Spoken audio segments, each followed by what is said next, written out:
will not be heard during our work session, but will be heard during the regular session under citizens' appearance. Item A is deliberation regarding any agenda items. Any questions on agenda tonight? Mark? Sounds consent agenda for the pickleball courts, correct? Yes. You think of it? I know there was going to be a final explanation. Yeah, I'm sending that all. Did you not say No. this afternoon? Okay. Plenty a lot of more. We already got pickleball. He hadn't seen it. The questions that you answered? Yes. He hadn't seen them. Oh, okay. The answers. So why don't you come over and just kind of go through the questions. Do you have them with you? I don't, but I can. Okay. I can pull them up. Okay.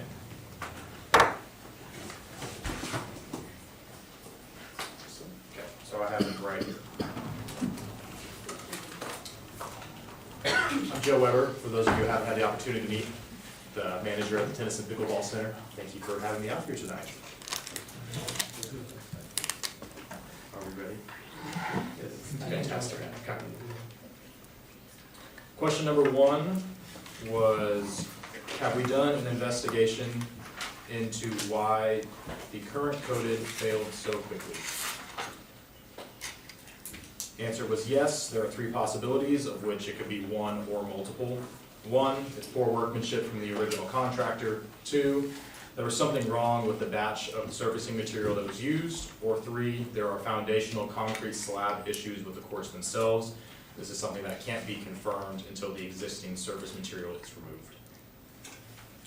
Second question, do we know if the contractor followed the manufacturer's recommended installation instructions? If yes, do we have documentation? Through all of our ongoing communications, we have been trying to get a firm answer from the vendor on this issue as well. As we stand here today, we still have not received confirmation that the surface was applied appropriately according to the recommended manufacturer instructions. This project would not have triggered a construction type inspection. Third question, what was the contractor's response to the failure? They stated that it is any of the following: structural cracking within the concrete slab, aging acrylic surfacing systems, adhesion failure between the acrylic coating system and the underlying concrete slab, movement of the underlying concrete slab, non-uniform/inadequate surface drainage resulting in prolonged exposure to water. The contractor did not provide any guidance prior to the installation that there may be problems, and we have not had these problems on these courts or any other court surfaces as we resurface different courts every other year. What was the name of the original product? This is the actual surfacing material. It's PlexiPave from a company called California Sport Surfaces. Did we have the manufacturer's rep come out and inspect the failure? The manufacturer's rep did not come out and inspect the failure. As they are located in Massachusetts, the vendor did provide their own civil engineer to come on site and inspect the courts. The vendor's engineer provided reasons for the possible surface failure, and those are listed in the what was the contractor's response to failure question above. And then final question. The new product, Lake Cold Acrylic Resurfacing, has a life expectancy of 4 to 7 years and a warranty of 1 year, which excludes cracking in the substrate. Are we doing anything to mitigate existing cracks, assuming there are some? Answer, small hairline, surface level cracks are expected to happen over time and are prevalent on many courts. These cracks should not affect play. Proper maintenance of regular resurfacing should mitigate issues in the long run. We budget to resurface courts rotating every 6 years, and the issues we are facing now is not one that we have encountered with any other prior resurfacing work. Any other questions I can answer?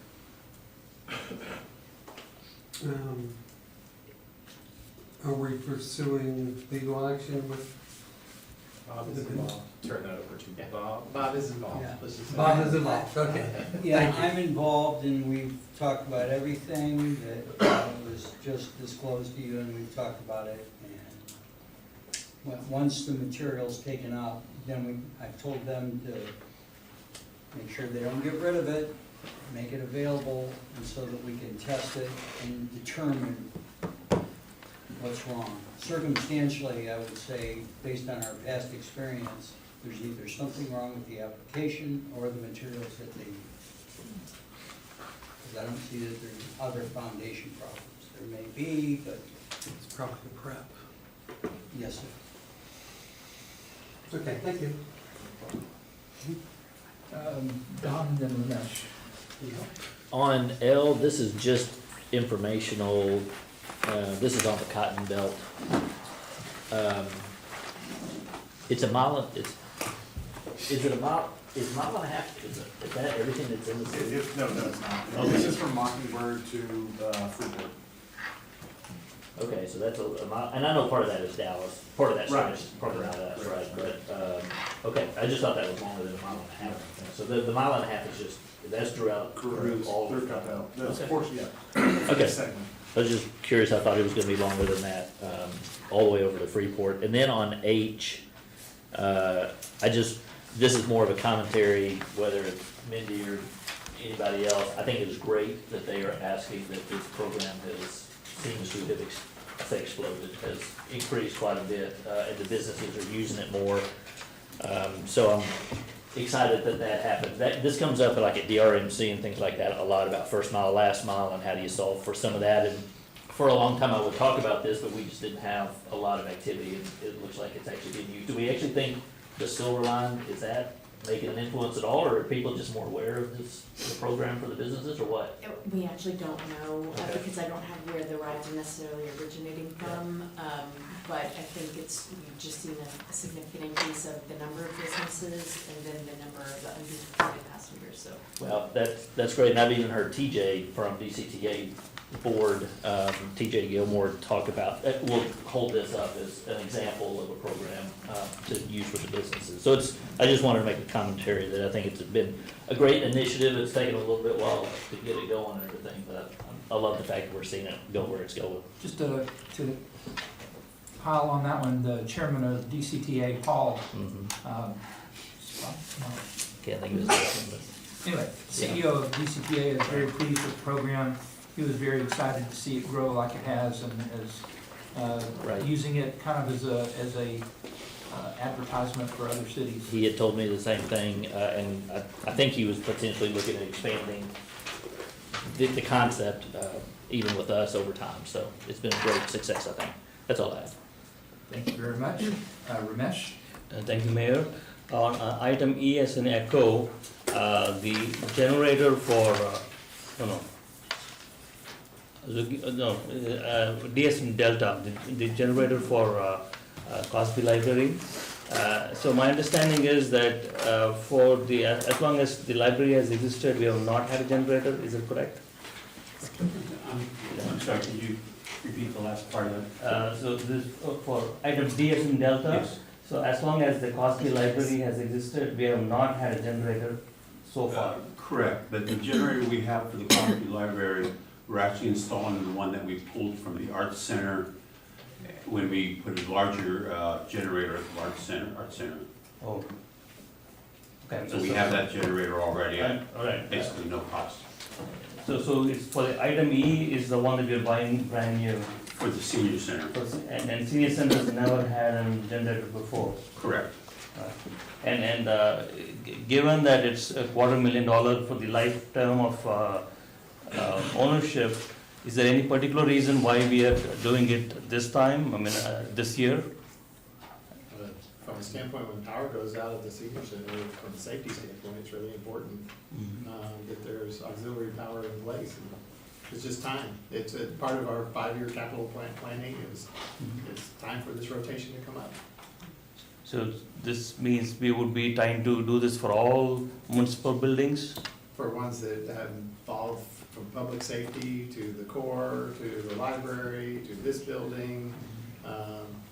So those types of buildings, yes, but I can't say every municipal building. So many, yeah. That's correct.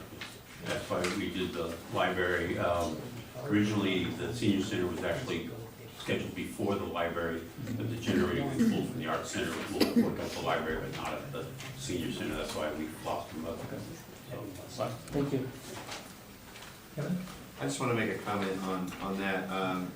You and I were there at the senior center, Yeah. was that last month? Yeah. When there was that blip in power and they were trying to makeshift HVAC system and stuff. And I do think that that tends to be a more vulnerable population, that we need to make sure that we've got backup systems in place and stuff. And everyone was very grateful that the city was so reactive to, like, in their response, like, to quickly get out there and try to get some sort of solution so programming could still go on. But I definitely appreciate us providing that extra level of where people can still be cool in this heat that we face. So I definitely think it's a good move for the seniors.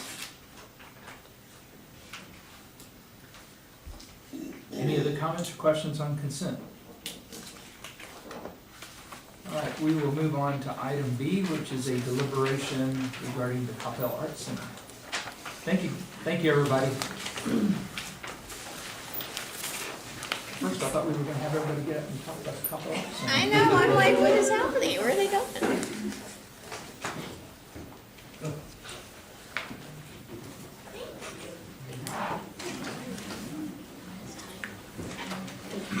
I was looking for Sherry, there she is. There was one seat open and I think I... Oh, okay.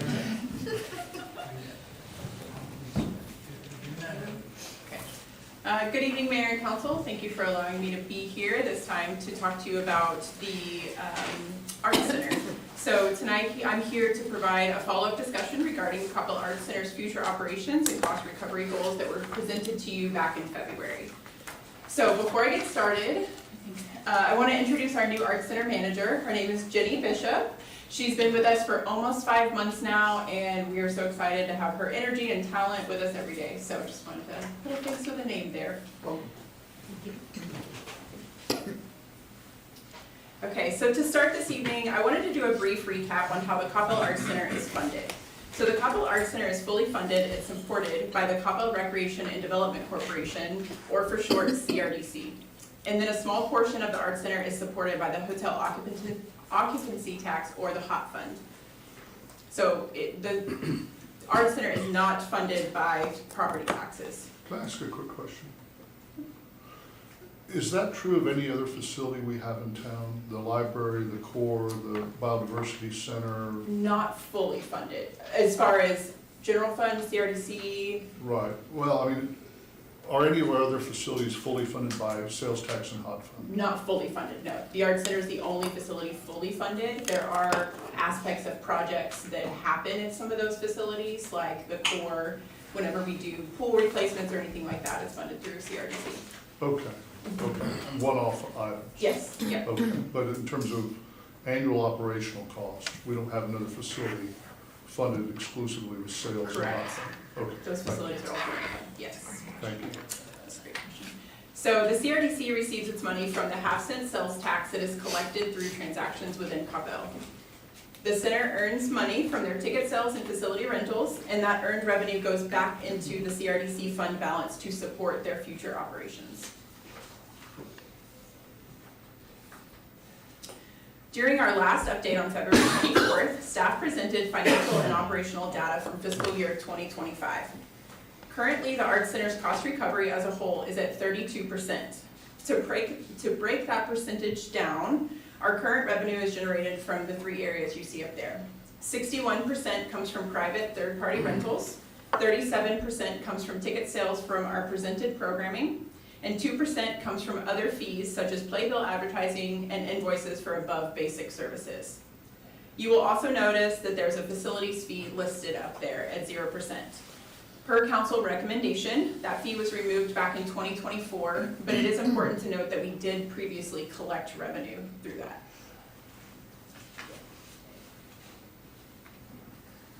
So during that February conversation, council expressed a high level of satisfaction with the quality of the Arts Center's operations.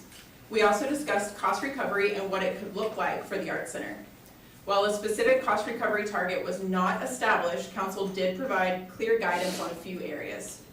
So to start off, the council and the community agree that the Arts Center's operating successfully, and it's a true amenity for our community.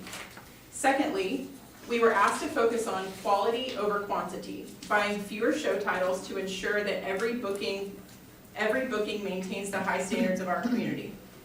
Third, optimize private rental opportunities to increase that earned income. And lastly, actively support our local resident art companies towards a sustainable future.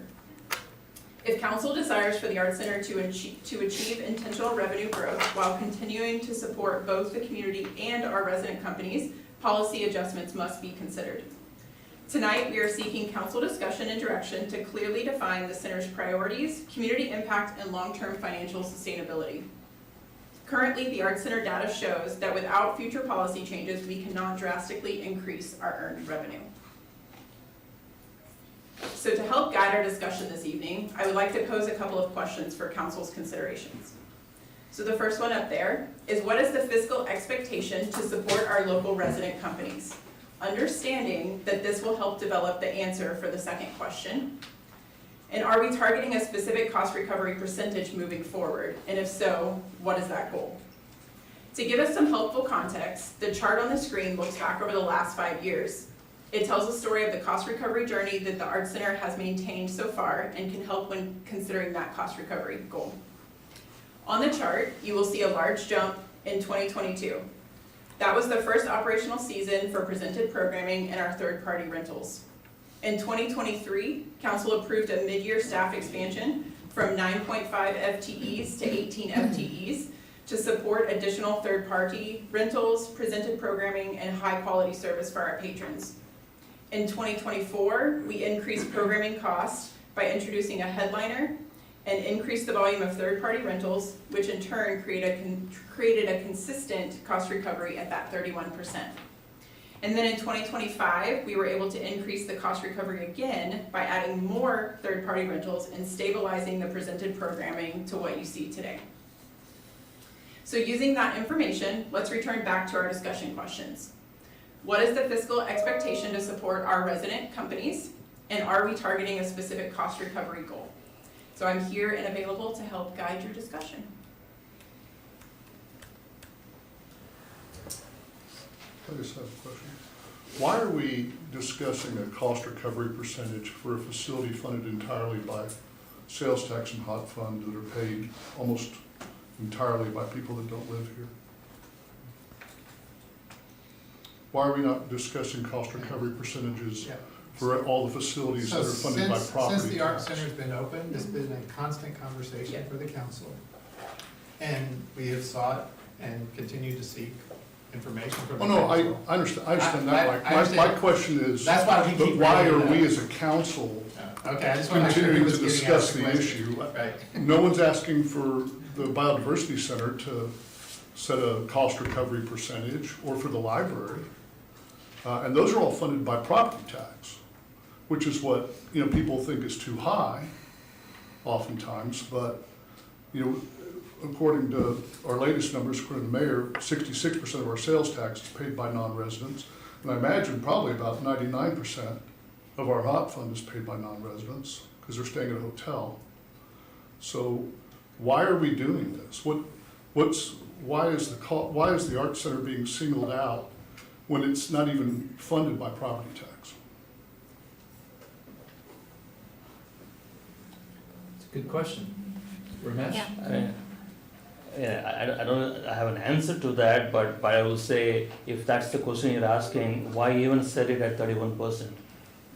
Why just give it away for the West Coast and not have any shows?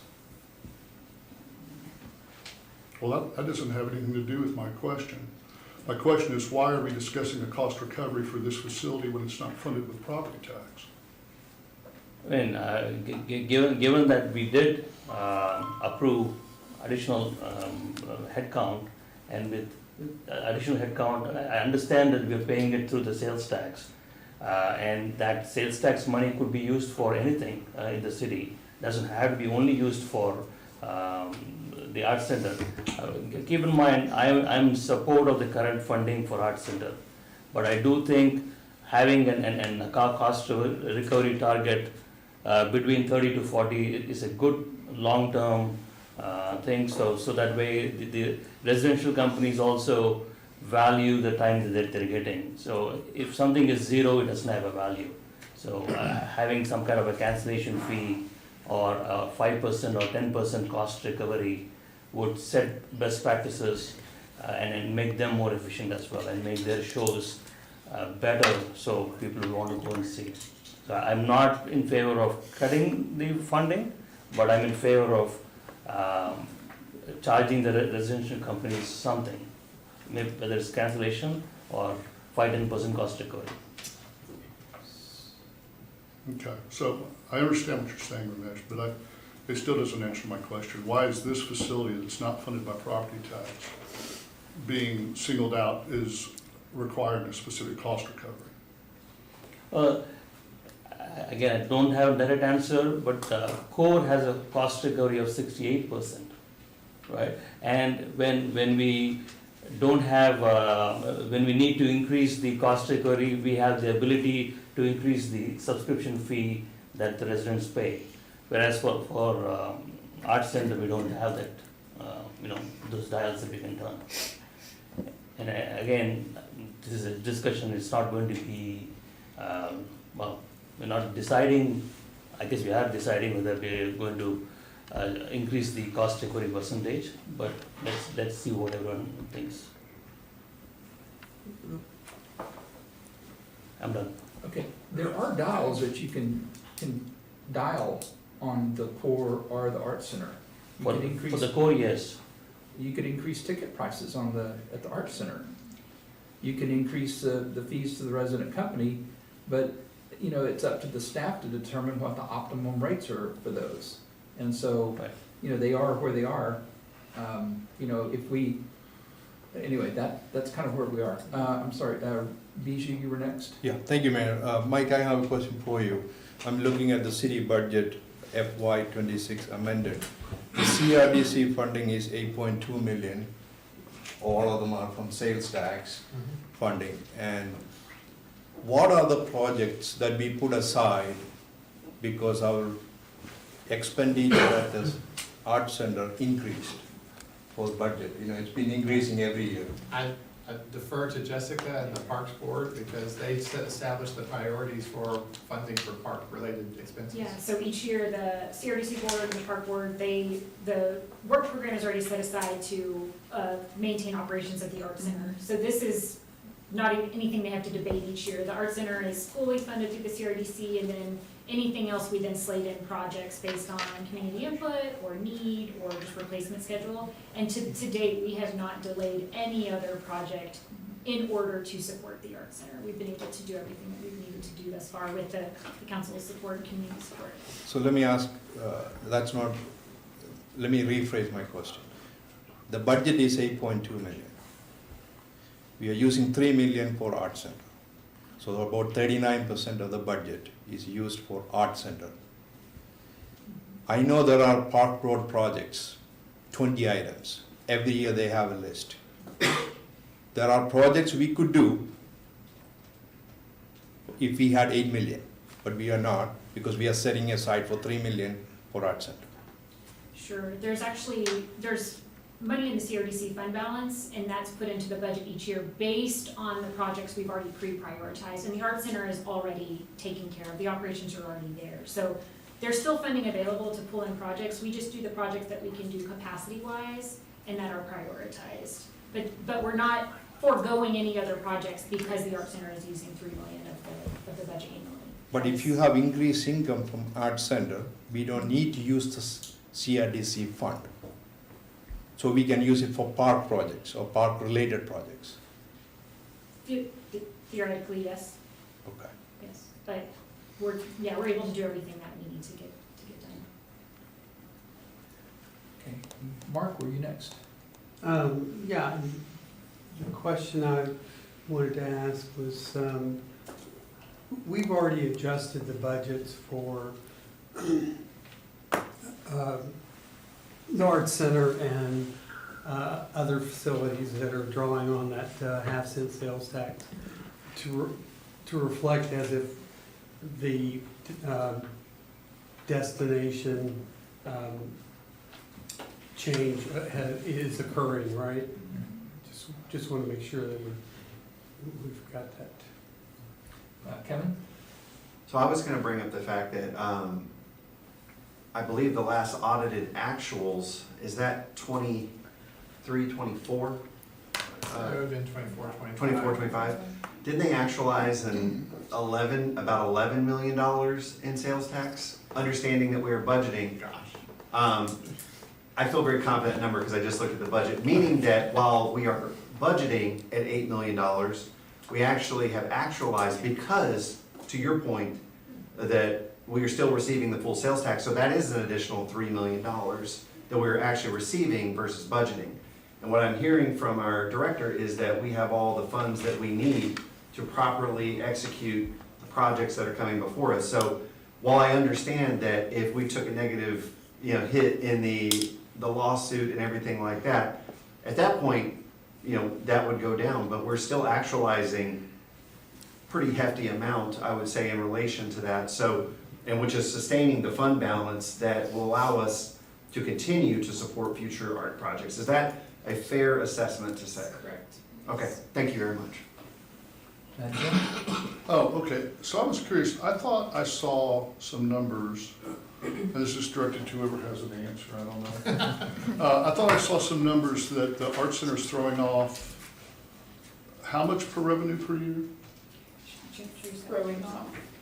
Creating, generating. Oh, I was like, throwing off. The actual revenue per year that we're creating? With the event rentals, ticket sales? Yes, so I know, I don't have the actual numbers in front of me, but I do know it's about, Wasn't it about 800,000? yeah, somewhere around there. Okay, and Yeah. then the sales tax and the hot fund are then paying the difference, which would be roughly 2.2 million. Yes. So Yeah. we're actually not spending 3 million Right. on the Yeah. facility, we're spending Total. 2.2 million. Right, And then it's actually throwing off 800,000 in revenue on its own. yes, Thank you. yeah. One of the things I wanted to comment, I'm sorry, I'm gonna finish mine then, Don. On the CRDC projects, correct me if I remember, we're basically capacity limited on projects, not finance or. Correct. The $8 million is not a limit on the capacity of the fund. It's really in capacity of Staff. of just being able to manage the projects, bring them to the council, bring them through the boards, and get those done at a high level, which is always our goal. So it's not really the fund limiting us. Thank you. Don and then Jim. I was just gonna say, I even think we need to pull back to a higher level, talk about which bucket everything's coming out of. We can talk about all that, but at the end of the day, I guess if we didn't have, I don't know what the deficit is at the parks, $4 million in expenses for the parks or something. If we didn't have that, we could spend that money on something else. If we didn't have a $2 million deficit at the library, we could spend that money on. So you could say that probably about any of the services that are provided by the city. It happens that the asset sitting over in Old Town is the one that actually can generate a little bit of money. I guess the core generates some money, but we could spend some of the, if we didn't have that one, we wouldn't have to cover those expenses if, we could get rid of that also. So that's what, I guess we're getting hung up a little bit on where the funding's coming from, and that's all fine and good to debate and everything, but all the services are paid for by property taxes or sales tax or something else. None of these services, quote, pay for themselves, if you want to look at it that way, just from a fee that's at the door. So I don't think we ought to get too bogged down in, there's a deficit here and therefore we gotta make up for it somewhere else. I don't know that you could make that argument about anything in the city. So that's a statement. And if I could interject really quick. So I know we're talking a lot about cost recovery goals and what that looks like, but I do want to make sure that we are able to answer the first question because that really creates the target for that second question. Depending on your answer of our fiscal support of the resident companies, that's what is going to create that balance for us if we can increase our cost recovery numbers or if we are not able to. So I've got Jim, and then Brianna, and then Don. Jim? Okay, well, two questions then. So I guess with respect to the hot fund that we're using for part of the cost of the Art Center, I mean, we're relatively limited in the types of things we can even spend that money on. And as I recall, part of the legislative agenda for this next session is to try to get them to write the law to expand the kind of the described uses so that we could use it on some other things. So, you know, we're even limited on what we can use that for. And then I guess I would ask you, because I'm gonna answer your question with a question. So when we talk about the fiscal expectation to support our local rescos, I mean, what does that mean? Are we saying, are we going to try to increase what we're charging the rescos for their use of the facility as a way to boost cost recovery? So that is up for council consideration. Today, we don't charge anything. So with the currently fiscally, right, we provide full support for the resident companies. We have done that since the opening of the building. We give them the space, we provide everything that they need besides their actual operations. And so if we are looking at, or if council decides that we want to increase the revenue at the Arts Center, that's where we would have to look at doing something differently with the resident companies, because we have maxed out our capacity with our third-party rentals, which is a huge portion of our revenue right now. And our ticket shows are pretty in line with how they're working, and so that third arm of service, as you guys know, is the resident companies. And so that's really what that goes back to. If your discussion is, let's fully support the resident companies as we are doing, we are going to continue that path and do that. We would just have to understand that 31% is where we would stay at cost recovery for the Arts Center. Okay, so my follow-up would be then, are we going to follow up then and increase our expectation for the seniors to fund a larger part of the operational cost of the senior center? Because I mean, their membership costs are right, effectively subsidized by the city. Are we going to increase anything that we charge down the biodiversity center to offset the cost there? I mean, are we going to charge $100 a month for a library card? Right? I mean, all of that would accomplish the same thing, but I don't understand why this one facility, why the local rescos are being singled out when we're not looking at anyone else that uses any other amenity in town and imposing the same expectation on them. So I'm opposed to the whole concept. I mean, I do think I'm in favor of providing guidance to staff that we should try as much as possible to enhance our event rentals and you know, enhance the shows. And, you know, I know that over the past several years, under Janine's guidance and now our current director, I know we've gotten a really good sense for what shows book more tickets and what shows don't. And, you know, a lot of the kid-friendly shows, or, you know, some of the shows like Leanne Rhymes are something real popular. But, so I think we've got a lot better sense for how to run it and what the community wants in terms of, you know, what sells tickets, what sells seats. And I certainly am in favor of encouraging staff to continue to pursue that and fine tune that as we go and keep us apprised. But I'm no more in favor of setting a specific cost recovery percentage for the Arts Center, particularly since it's not even funded by property tax, than I am for setting a cost recovery percentage for any other facility or amenity we offer. Brianna? So I'll piggyback on that, and I think that's where, and I think to your point, is why isn't this part of a bigger discussion? I feel like, I guess to your point, Jim, like, why are we singling out the Art Center?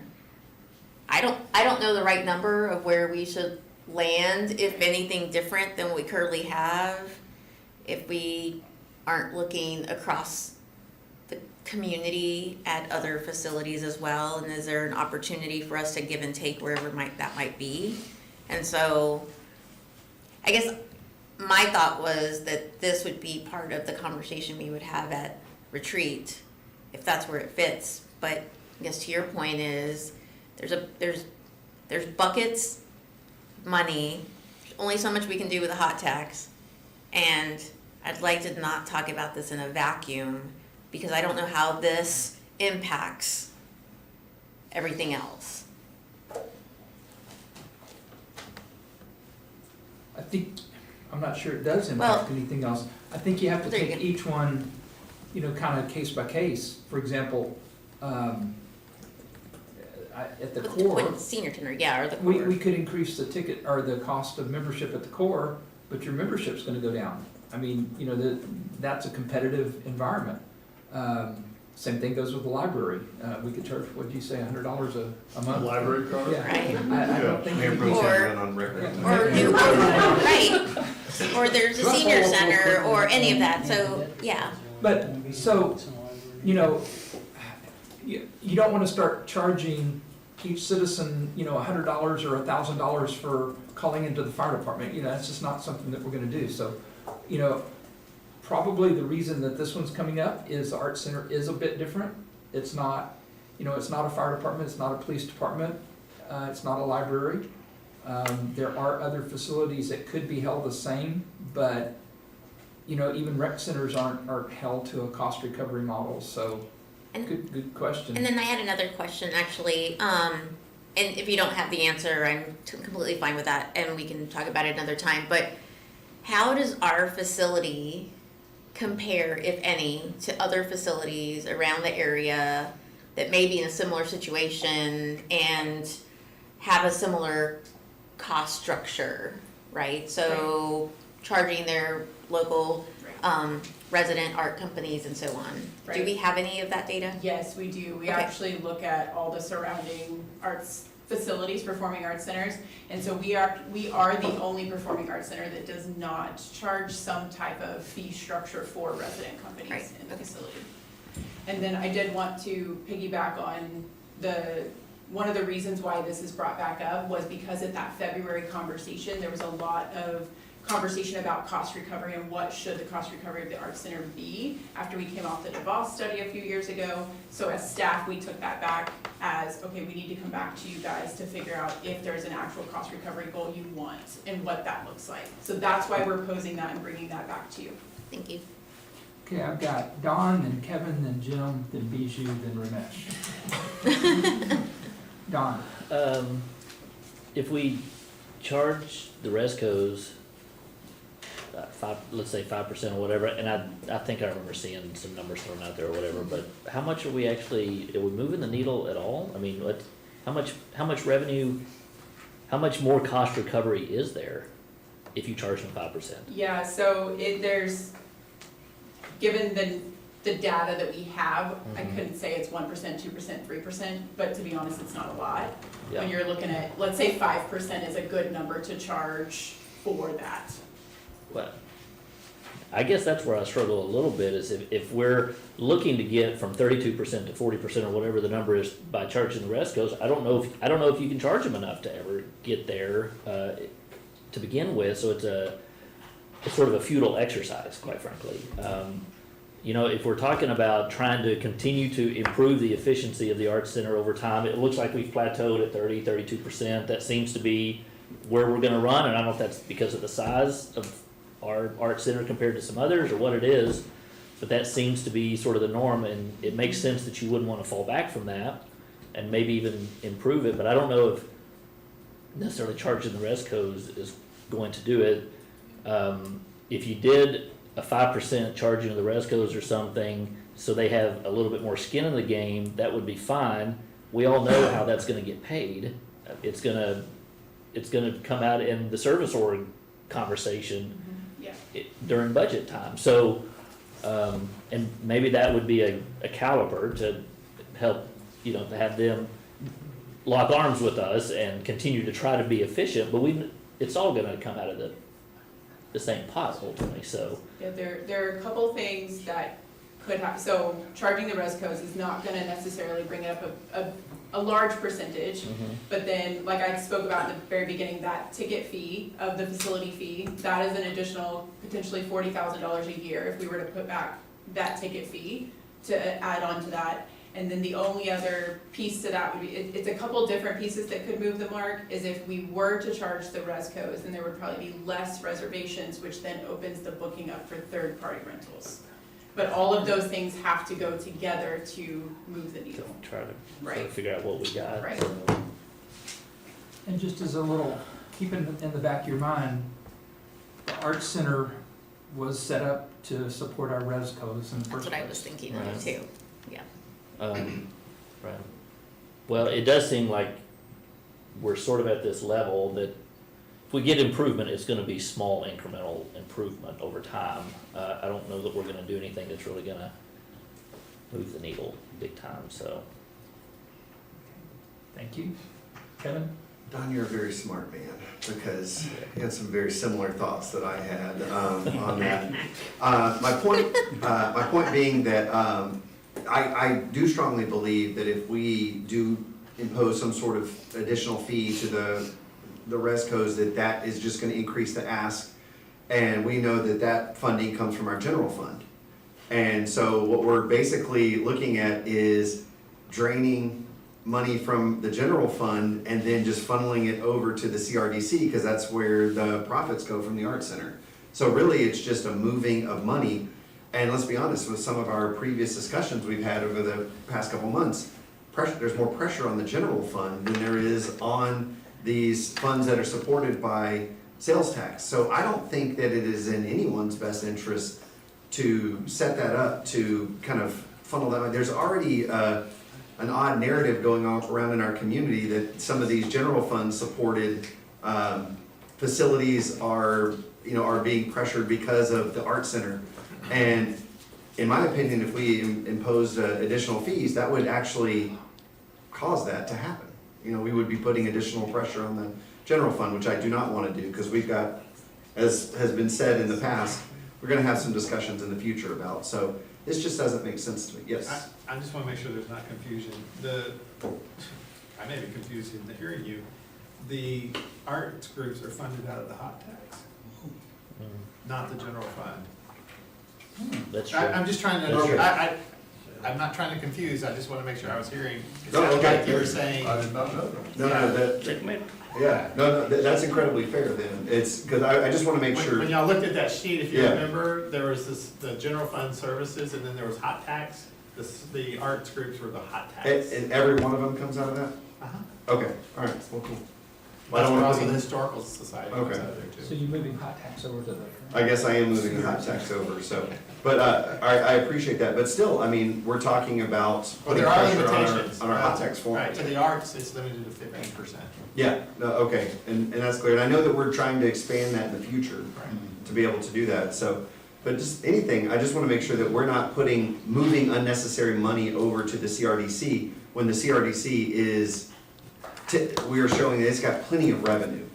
I say plenty, there could always be more, I wanna choose my words carefully on that in terms of, but it has the revenue to be able to support the Art Center and things like that, so I just don't think that moving of money, even if it comes out of hot tax to support them, it's just an unnecessary drain on then that hot tax fund, so. Jim? I guess I wanted to answer one of my questions. So I think the answer for, why we don't charge for a library card, or membership at the Biodiversity Center, or why the senior membership's so low, like that, it's just a token charge, is because they're all taxpayers. They're all paying property tax into our system, and then we're providing these amenities, which is one reason, I presume, why they want to live here, to pay the property taxes. So, we're not charging them because they're already paying for it. And all of those, whether you use a library or use all the facilities or not, still contributes to your property value and contributes to your quality of life living in this community. Whereas here with the Art Center, hardly, 36% of it roughly, 35% of it on the sales tax side is being funded by residents. The rest is all being funded by people that live outside of the town. And to me, the most important word in the title of RESCOs is the resident arts companies. These are people that live here too, that are also paying property taxes. And when we talk about them offsetting the cost of the Arts Center, we're asking them to offset the cost that 66 cents of every dollar being paid by somebody that doesn't live here is paying. So it just doesn't make sense to me. It's an apples and oranges comparison. And I think the resident arts companies were a big motivating factor with Pete Wilson wanting to get out of the red firehouse and get into a real live playhouse. And there's been a serious balancing, in like when the theater can set up, in relation to when we can use the black box as a rental. And, we've been going through a lot of growing pains and a lot of balancing of interests to kind of maximize what we're bringing in on the Arts Center. But to me, this is part of what really contributes a great deal of value to living there. And, all these amenities, the quality of life, all the way down to our medians and the quality of our roads and everything else. So to me, this is focusing on something funded by people that largely don't even live here and trying to create financial expectations that don't make any sense to me when all of these amenities are being funded, except for this one, by property tax, by people that are already paying for them and have a certain, I think, desire to be here for that reason. And so I don't want to do this for any facility. And I don't think we should. I think all of this is wrapped up in the debate, the larger debate on the budget and the tax rate and priorities that we assign staff at our retreat with respect to what we want to see developed in town. And all those are important discussions, but this to me it just doesn't make sense. Bijou, I got you next. Thank you, Mayor. Our city manager warned us in 2028 to 2029 budget will be challenging. That's 2.5, 3 years from today. And one of the reasons he said, the way we are spending the money, we may not be able to recover it through sales tax. Yes, we are going through a lawsuit with the state. So we may not receive the sales tax money that we are getting today. So that is the premise that we are talking about, because we have issues coming up. How do we going to balance the budget in 3 years when we face challenges if we don't have all the sales tax money that we are receiving today? That's number 1 point. Number 2 point is, we hired a consultant to look at our recovery in Arts Center. They made recommendation. And the staff and at the council retreat, we said, yes, let's follow the recommendation. And that is what the staff was following, at least that's my understanding was. The recovery cost we can increase by providing more rental to third parties or charging some fee for the residential companies. Is that right? Are you referring to the DeVos study? Yes. So the DeVos did suggest a certain cost recovery percentage, but I remember at that time the council saying that that was too high for us to try to accommodate that. What percentage was that? It was 45%. Okay. And then they had even suggested rental fees, and even that the council at the time said was too high. So that's what I remember. They were suggesting we need to increase the rental, also charge some fee to residents. But they did that not necessarily specific to Coppell, but specific to industry standards. So they do nationwide local art company or performing arts centers, and so that was their nationwide study. And obviously, as we know in Coppell, we do things a little bit differently. And so that's why at the time council had said, let's not necessarily follow that cost recovery that the DeVos study. And so we kind of put that on the shelf as a reference, and we're moving forward, which is why we're having the conversation again, because it came up last time. Ramesh? Thank you, Mayor. I'm realizing that I'm going to be the minority in this decision. I will respect what the majority decision is going to be. However, I'm going to strongly disagree with the statement that this is sales tax money and hard money. We have enough in CRDC, so we can use all of it to spend on, as we currently spending with the art center.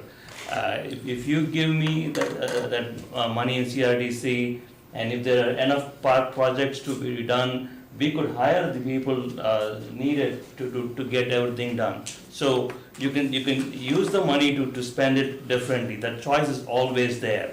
We are choosing to spend it in this current way. And again, I want to say that I'm in support of the 3 million budget for Arts Center.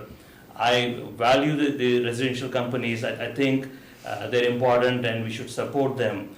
Where I'm disagreeing is that we should have a little bit of skin in the game for the residential companies.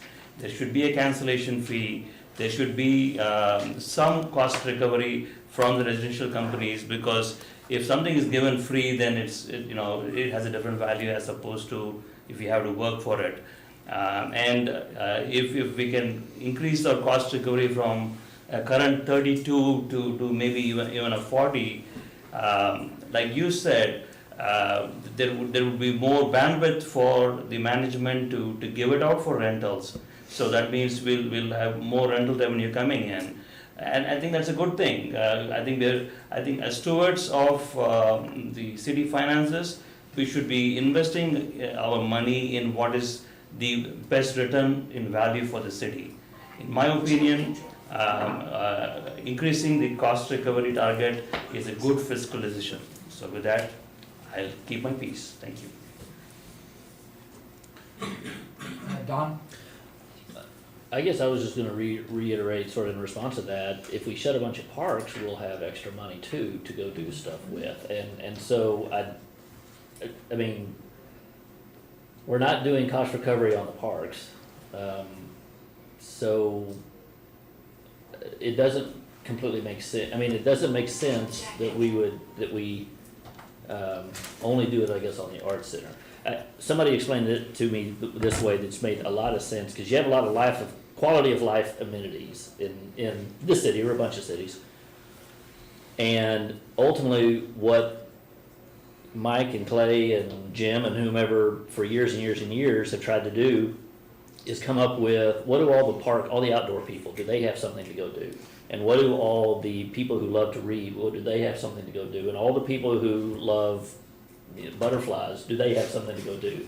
And all the people that want to work out, they have something to do. And do all the people who love the fine arts have something to do? So it's as much as possible sort of fill out, what do all the people in Coppell enjoy doing, and do we have something that can sort of address that? And I guess that helped bring it into view a little bit, that I don't necessarily want to pit a deficit in one department against a deficit in another department when we're trying our best to adequately provide quality of life amenities for everyone who lives here. So I guess that's just to sort of reiterate what I was saying earlier about the cost recovery, because the parks, I think, are a good example. We have fabulous parks, and it costs a lot of money to have fabulous parks. And I think that gets overlooked sometimes. Sometimes we think the parks just sort of appear and they look beautiful because, I don't know, just naturally. And maybe because it's not a man-made thing, but it takes a lot of maintenance, and it takes a lot of money to keep that thing going. So I rest my case. Kevin? I love going after you, by the way. Did I steal your thunder? No, there was a comment, Ramesh, that you said about you want the resident art companies to have skin in the game. My point was gonna be, well, what skin in the game does a family going out and spending an afternoon in the park have? And it just is to reiterate. Can I respond to that? Sure. I mean, if we are going to use that argument, then why are we charging a fee for the court? Why is it not free for all the Coppell residents? No, but I think to Brianna's point, there's a discussion about all of the facilities and everything. I mean, we even talked about, in some of our budget meetings about, well, are we in line with where the core is? I think, we've seen some correspondence that the core is a little bit lower than a lot of the industry standards. So maybe there do need to be discussions about our overall fee structure and things like that. But, to your point, I think that, if you look at it, it is an investment in our overall structure, right? And I really do feel like we're starting to get to the point where we're picking these winners and losers versus looking at everything holistically as a park system, as a recreation system. So I would much rather look at it like that. But there is no cost recovery for someone to go out and enjoy an evening, you know, at the park. So just kind of reiterate that, but I hear what you're saying. I don't want you to think that I'm, but I think it's just different ways to look at it. Bijou? Thank you, Mayor. We are blessed to have an art center in Coppell with the size of 43,000 people. Not many cities with a 43,000 population have an art center. It's a great thing that we have a quality of life that people can enjoy. Comparing that to an art center, to a core where we are collecting membership fee, I don't know if that's fair. The people are paying membership fee to have health and wellness. Working out, having programs, they pay for the fee. And also youths are playing basketball, people are playing badminton, all type of sports are played in core. And that they all have to pay either a guest fee or a membership fee to enter the building. So my point is, it is important that we need to have a library in town, we need to have a rec center, but art center is something we are blessed to have, an addition. Not many of the cities that I know with 43,000 population have an art center. So what is the best way? Yes, I agree, they are paying property tax. But one of the things Ramesh just mentioned is they can cancel at any time, there is no problem. We could have used that time to rent it out and collect some money from the third-party rentals fee. Or collect some revenue if they cancel. Skin in the game, some people use the phrase here. There is no membership fee to art center. They pay a fee to see a show. They purchase a ticket. That's how we recover the cost, and through third parties. Yes, it is funded by sales tax, 60% Euroford, says 67 or whatever, comes from sales tax, people from outside. My thinking is always, if we have enough money in the CRDC funding, which is 8.2 million, we are increasing that to 8.5 this year, can we do all the projects the park board is recommending? Are we putting anything on a side? That I know we are moving money from the excessive bucket to CRDC to spend on some other park project. I seen that here. It's in that budget layout. So my point is, yes, we need to have a way to recover maybe more than 32%. I don't know the exact number, but that's my opinion on this. Thank you. All right. We've got 3 minutes until 7:30. Do we want to continue this after our regular session of the city council, or are we ready to move on? Because I'm hearing at least five saying continue on, Sherry. As we are. Now, we'll be happy to continue this discussion at the winter retreat if you want to do that. And to Brianna's case, maybe it's better to expand it out to just a philosophical discussion for the city. Shortly, yes. Thank you, Mayor. I think the writing is clear on the wall. They asked us for a guidance. I think the guidance is they continue as the continued status quo.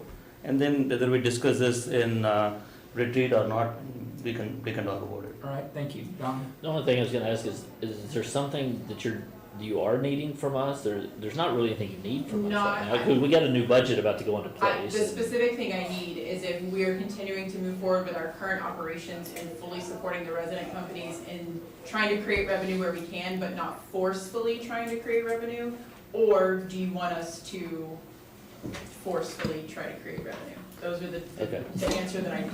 Okay. And were these your only questions, or did you have anything? I think there were three Okay. more, weren't there? No, I just repeated them. Oh, okay. So- Okay, I just wanted to make sure that you had had a chance to, okay. Yep, this is it. Okay, so we have direction? Yes, do you have direction? So what I'm hearing consensus-wise, we are continuing forward with operations, supporting the resident companies, and creating revenue where we can.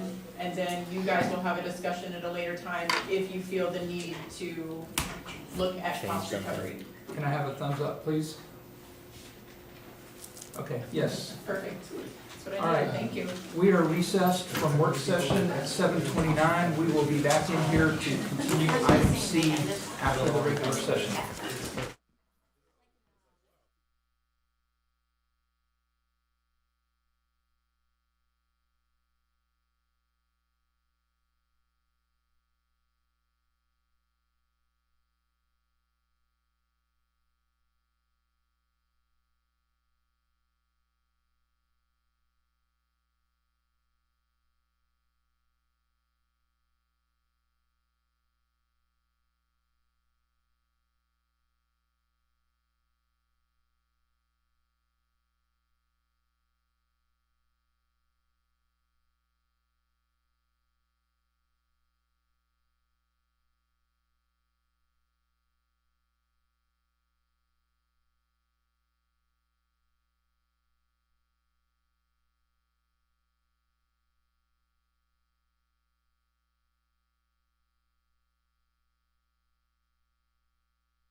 Good evening, everybody. The time is 7:34 p.m.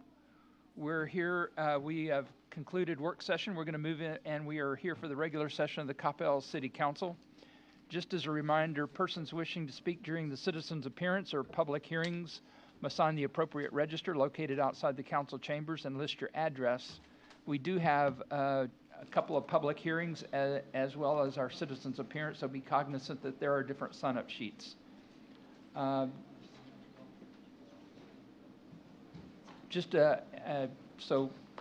if you have any questions, please feel free to ask Lauren. This evening, we're fortunate to have Reverend Daniel Buwan Kim, formerly of the First United Methodist Church of Coppell, here to give the invocation. And then we will recite the Pledge of Allegiance, so please remain standing. And I'd like to ask Reverend Kim, before she begins, to kind of explain her new role in life with the United Methodist Church. Yes, good evening, everyone.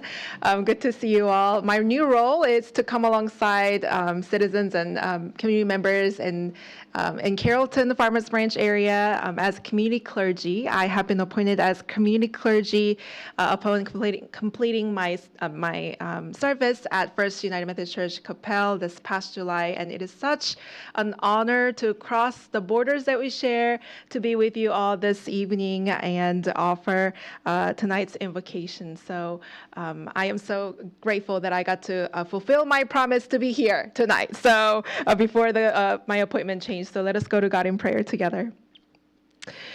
Gracious and eternal Creator, we gather this evening in a spirit of deep gratitude for the vibrant community of Coppell and for the enduring bonds that connect all of us across this region.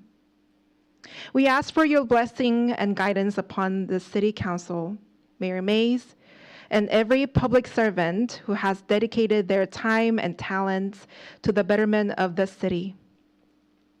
Grant these leaders wisdom, clarity, and compassion as they deliberate on the matters before them tonight.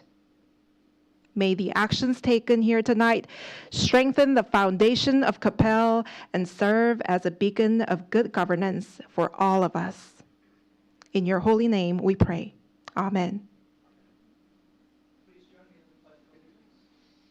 I pledge allegiance to the flag of the United States of America and to the republic for which it stands, one nation, under God, indivisible, with liberty and justice for all.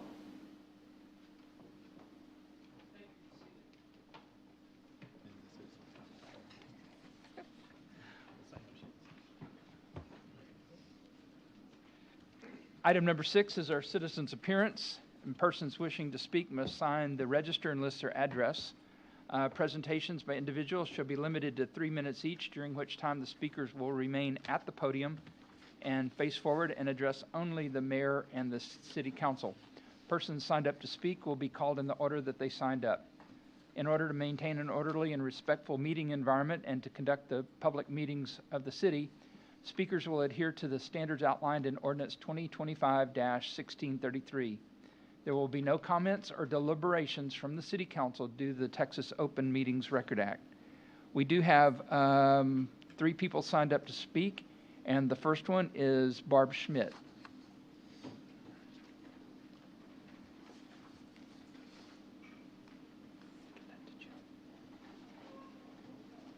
Good evening, Barb Schmidt, 622 Pheasant Lane.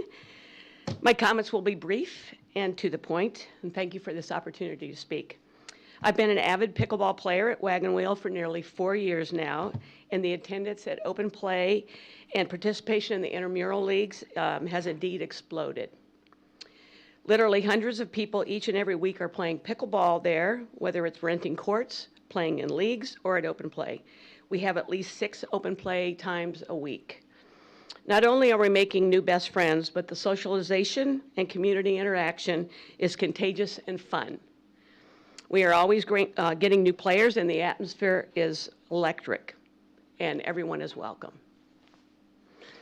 I'm here tonight to let you know how much the entire Wagon Wheel pickleball community appreciates your consideration of item J on the agenda tonight, With your affirmative vote, you will be approving the repair of the 8 dedicated pickleball courts using CRDC money. This yes vote will allow the courts to be repaired and fixed such that they are safely playable. The CRDC has agreed to allow these funds to repair these courts, and your vote will allow this process to go forward. Thank you for your time and your vote, yes vote. Thank you very much for your time. Second person signed up to speak is Mayor Candy Sheehan. Oh, you're always. Sorry, Mayor, we're having a little discussion. The word is that once mayor, you're always mayor, so welcome. You know, I just recently heard that. Good evening. My name is Candy Sheehan, 321 Quiet Valley. I am also here to talk about item J on the consent agenda item. Just note Barb's comments will be mine as well. We have so many people coming, so many new players coming, and it is an exciting place to be. And it's really been interesting for me to see an athletic complex that's really for adults. And we're funding adult activities, and it's really been nice to see so many people come out. And this leads me to my next topic is the feasibility study that you will be seeing in September 22nd. The park board and Joe, is Joe here? He's been awesome. He has been meeting with us. Thank you, Joe. He has been a great liaison with y'all and the pickleball community. Can't say enough for him about him. But the feasibility study is coming up. I just want you to note the increase in participation, and we really don't have room for new concrete pads for pickleball courts, but maybe converting some tennis courts into pickleball courts and make those designated. Our players are just exploding all the time. The activities that Joe leads for getting new players interested in the sport is really good too. So anyway, hope you're supporting item J on your consent agenda item. We will stay here if you have any questions. And also, please take note of the feasibility study that will be presented to you the end of September. Appreciate your work. Thank you. Thank you for your time tonight. Our last speaker is Wally Grins.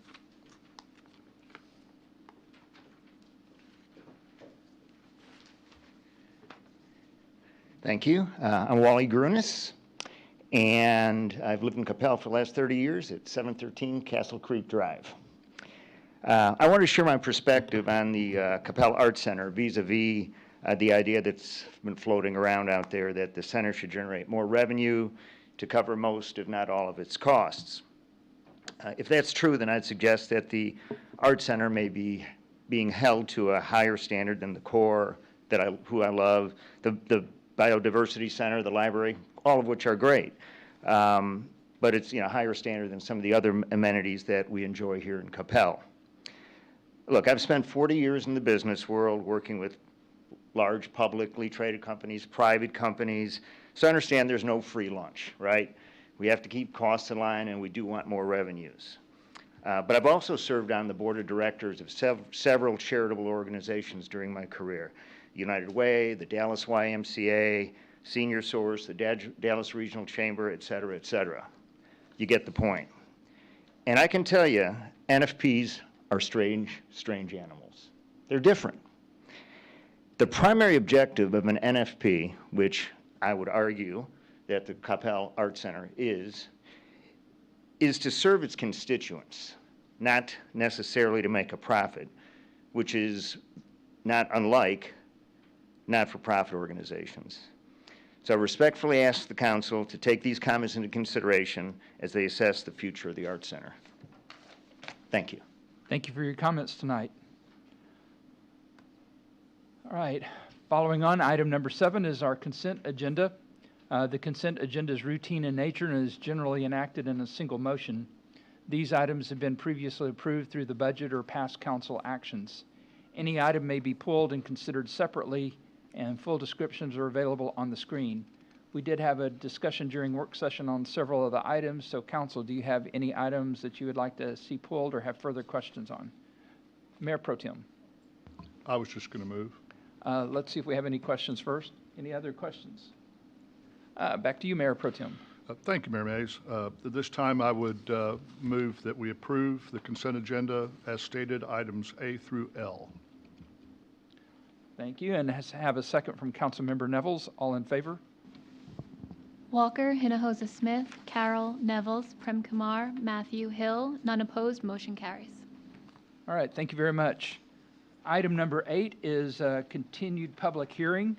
I must recuse myself. I am a member of the Board of Directors of the HOA that is adjacent to this property. So I will turn the meeting over to the Mayor Pro Tem, Jim Walker.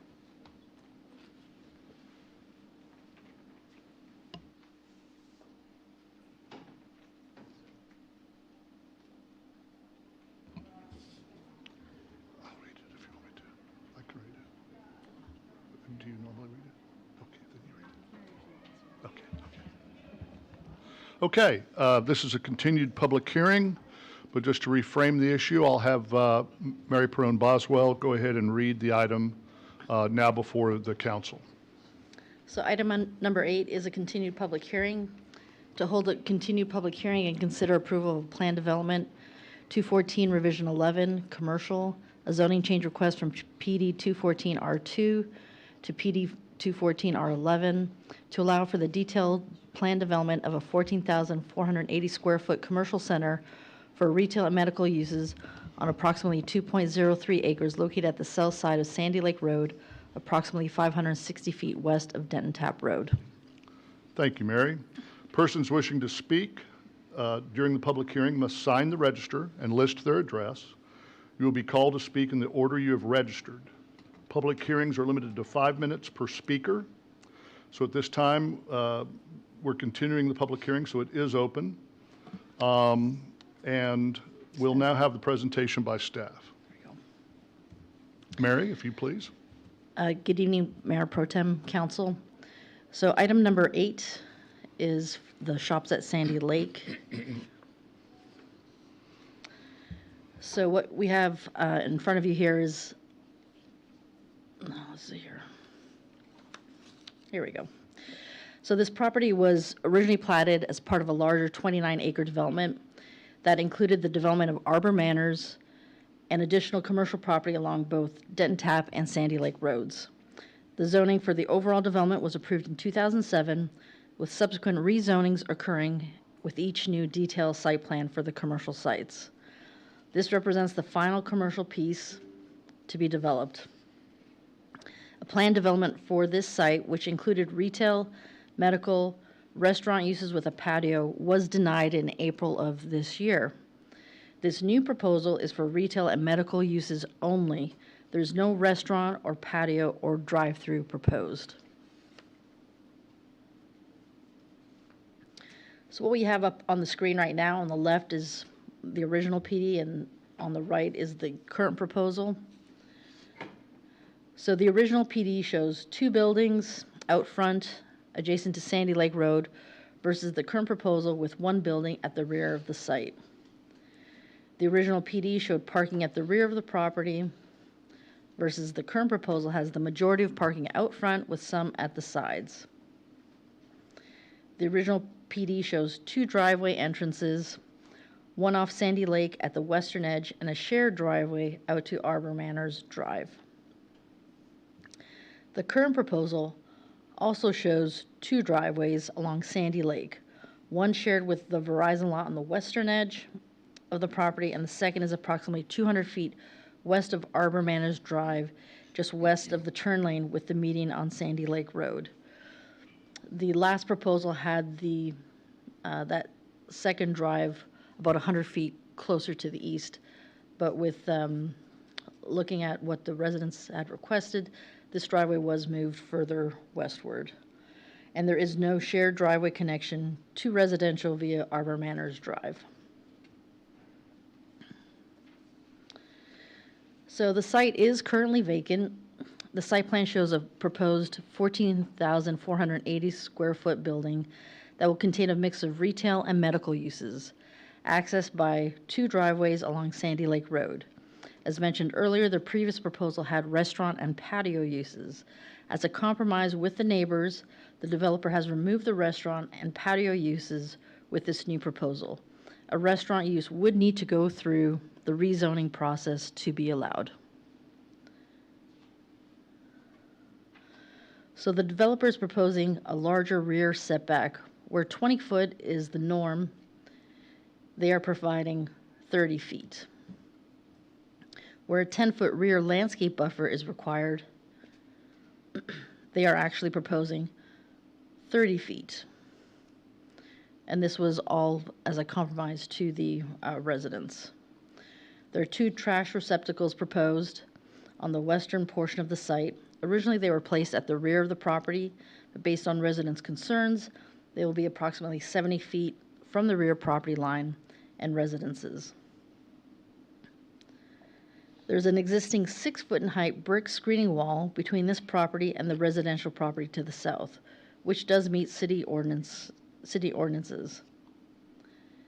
In the prior proposal, the eastern driveway was closer to Arbor Manors Drive. It has since been moved further west, approximately double the distance, and is out of the turn lane entrance.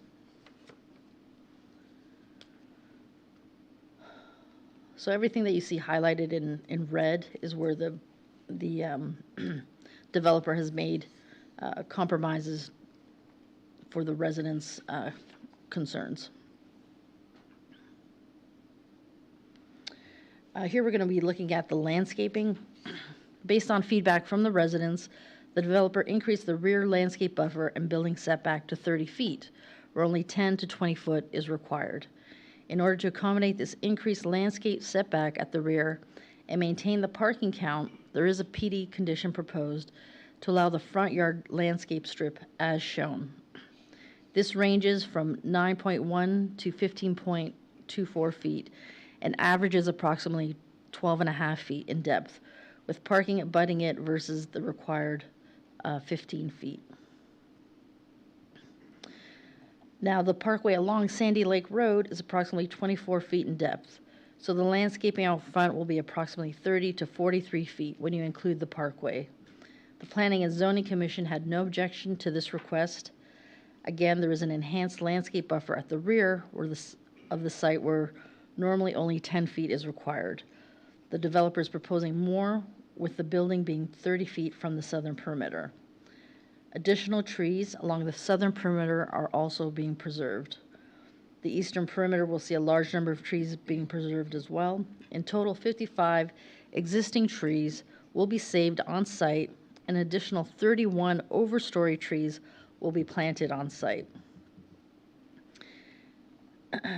And then we also have 71 Nellie R. Stevens to be planted to provide additional screening along the southern perimeter. These typically grow to 15 to 25 feet in height and make an ideal privacy screen in addition to the existing masonry wall. Here we're looking at the elevations. The building height is just under 19 feet with a parapet wall at the front, varying in height from approximately 20 to 25 feet, creating some articulation. The trash enclosure material will match the building as well. They will also be screening the HVAC or HVAC equipment. The building will be a combination of brick, aluminum storefront with a dark bronze metal fascia and trim. The lower part of the building contains a light colored brick and a darker colored brick above the water table. There is no drive-through proposed. A monument sign is proposed along Sandy Lake Road. The sign will be the same darker brick as the building and be 6 feet in height and 6 feet in width with external illumination. The monument sign proposed along Sandy Lake Road is approximately 6 feet instead of 10 feet from the property line in order to not be covered up from the parking spaces. Again, the parkway along Sandy Lake Road is approximately 24 feet in depth, so the sign will be about 30 feet from the road. The Planning and Zoning Commission also had no objection to this request.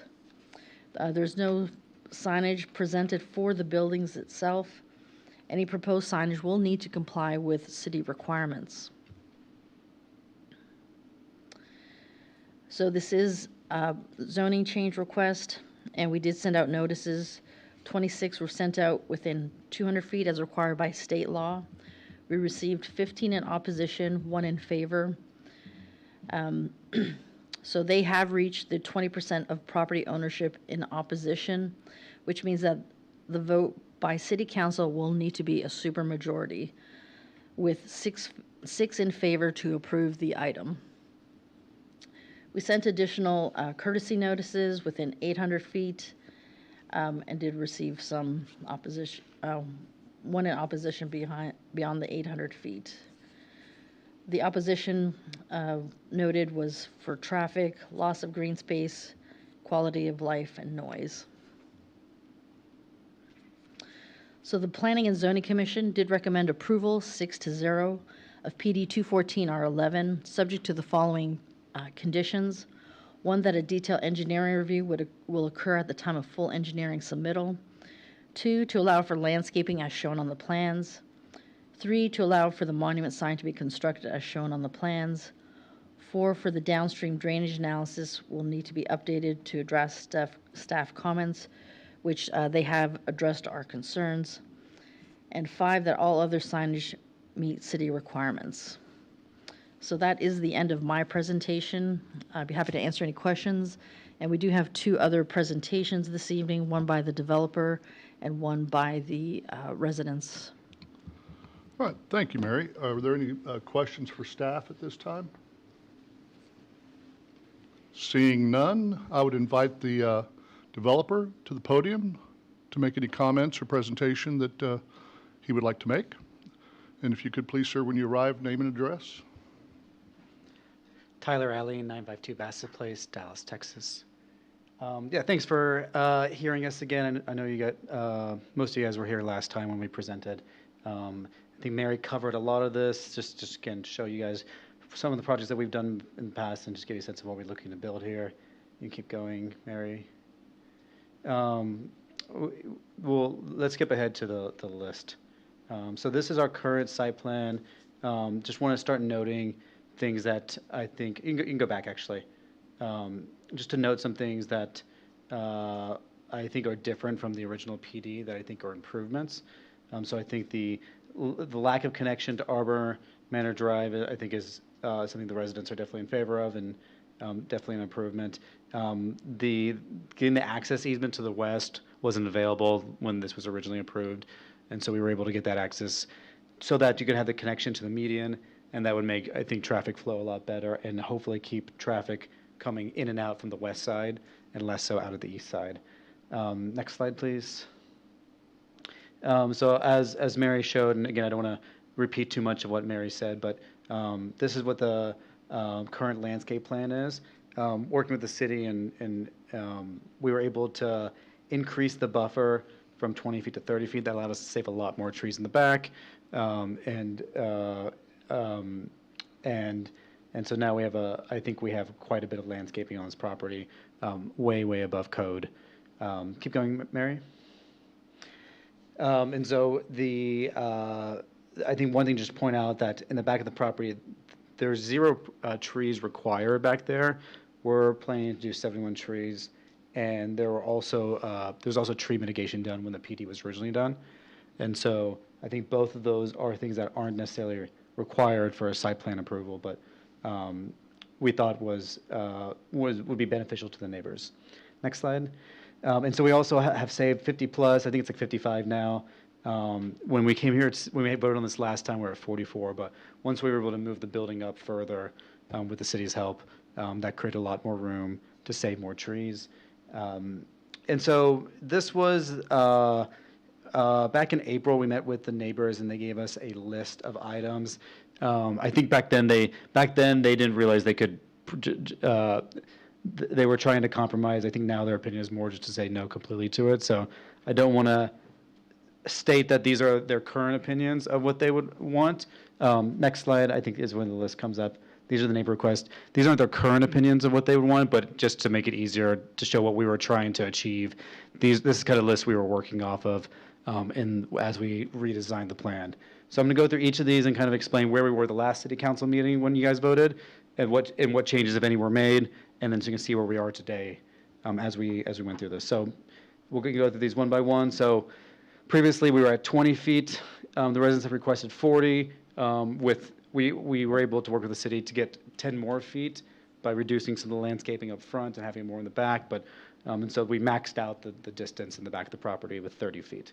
Next slide. This has moved the building to the front lot. This was, and they can clarify, but there was some back and forth on whether they'd want the building in the front of the property or the back of the property. I think where they settled was have the building as far away from the fence as possible, but still have the driveway north of the building and not coming behind the building. And so I think we've again maxed that out with the 30-foot buffer in the back of the property. Next slide. So this is the one area that we can't adjust. So we have a 14,480 square foot building. The residents requested that we cut that in half. This is just one that financially makes it completely infeasible to build the project. Small buildings just get really expensive to build. And so this is the one point where we didn't compromise on. Next slide. Restaurants, we had 4,200 square feet of restaurants at the last city council meeting. We are now at 0, and we're now at 0 and aren't asking for any restaurant uses. With no restaurant uses means no patios, so that's checked off that one as well.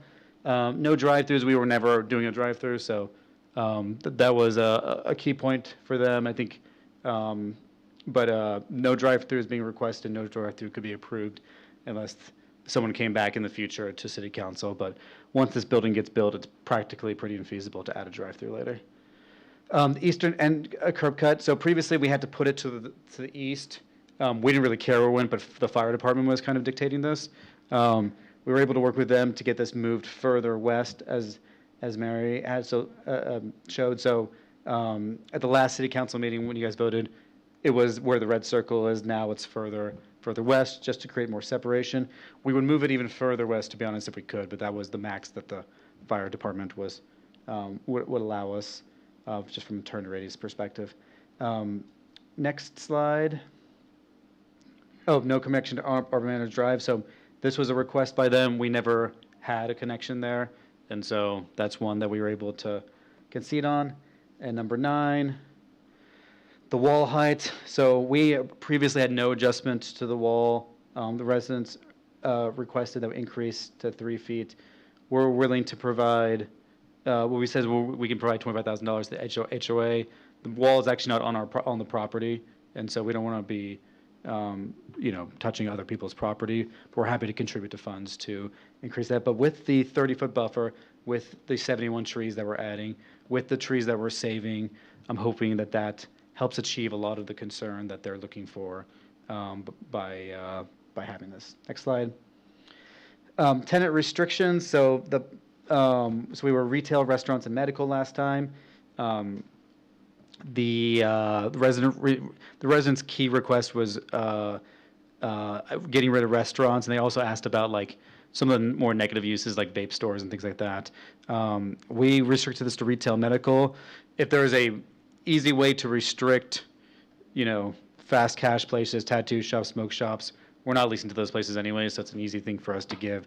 I just don't have I don't know what the easiest way to do that, but we're very much willing to do that.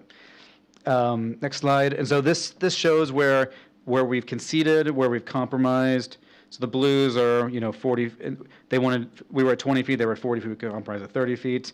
The wall height we talked about in the tenant restrictions, which I think tenant restrictions that couldn't be argued to be green at this point because we got rid of the restaurants.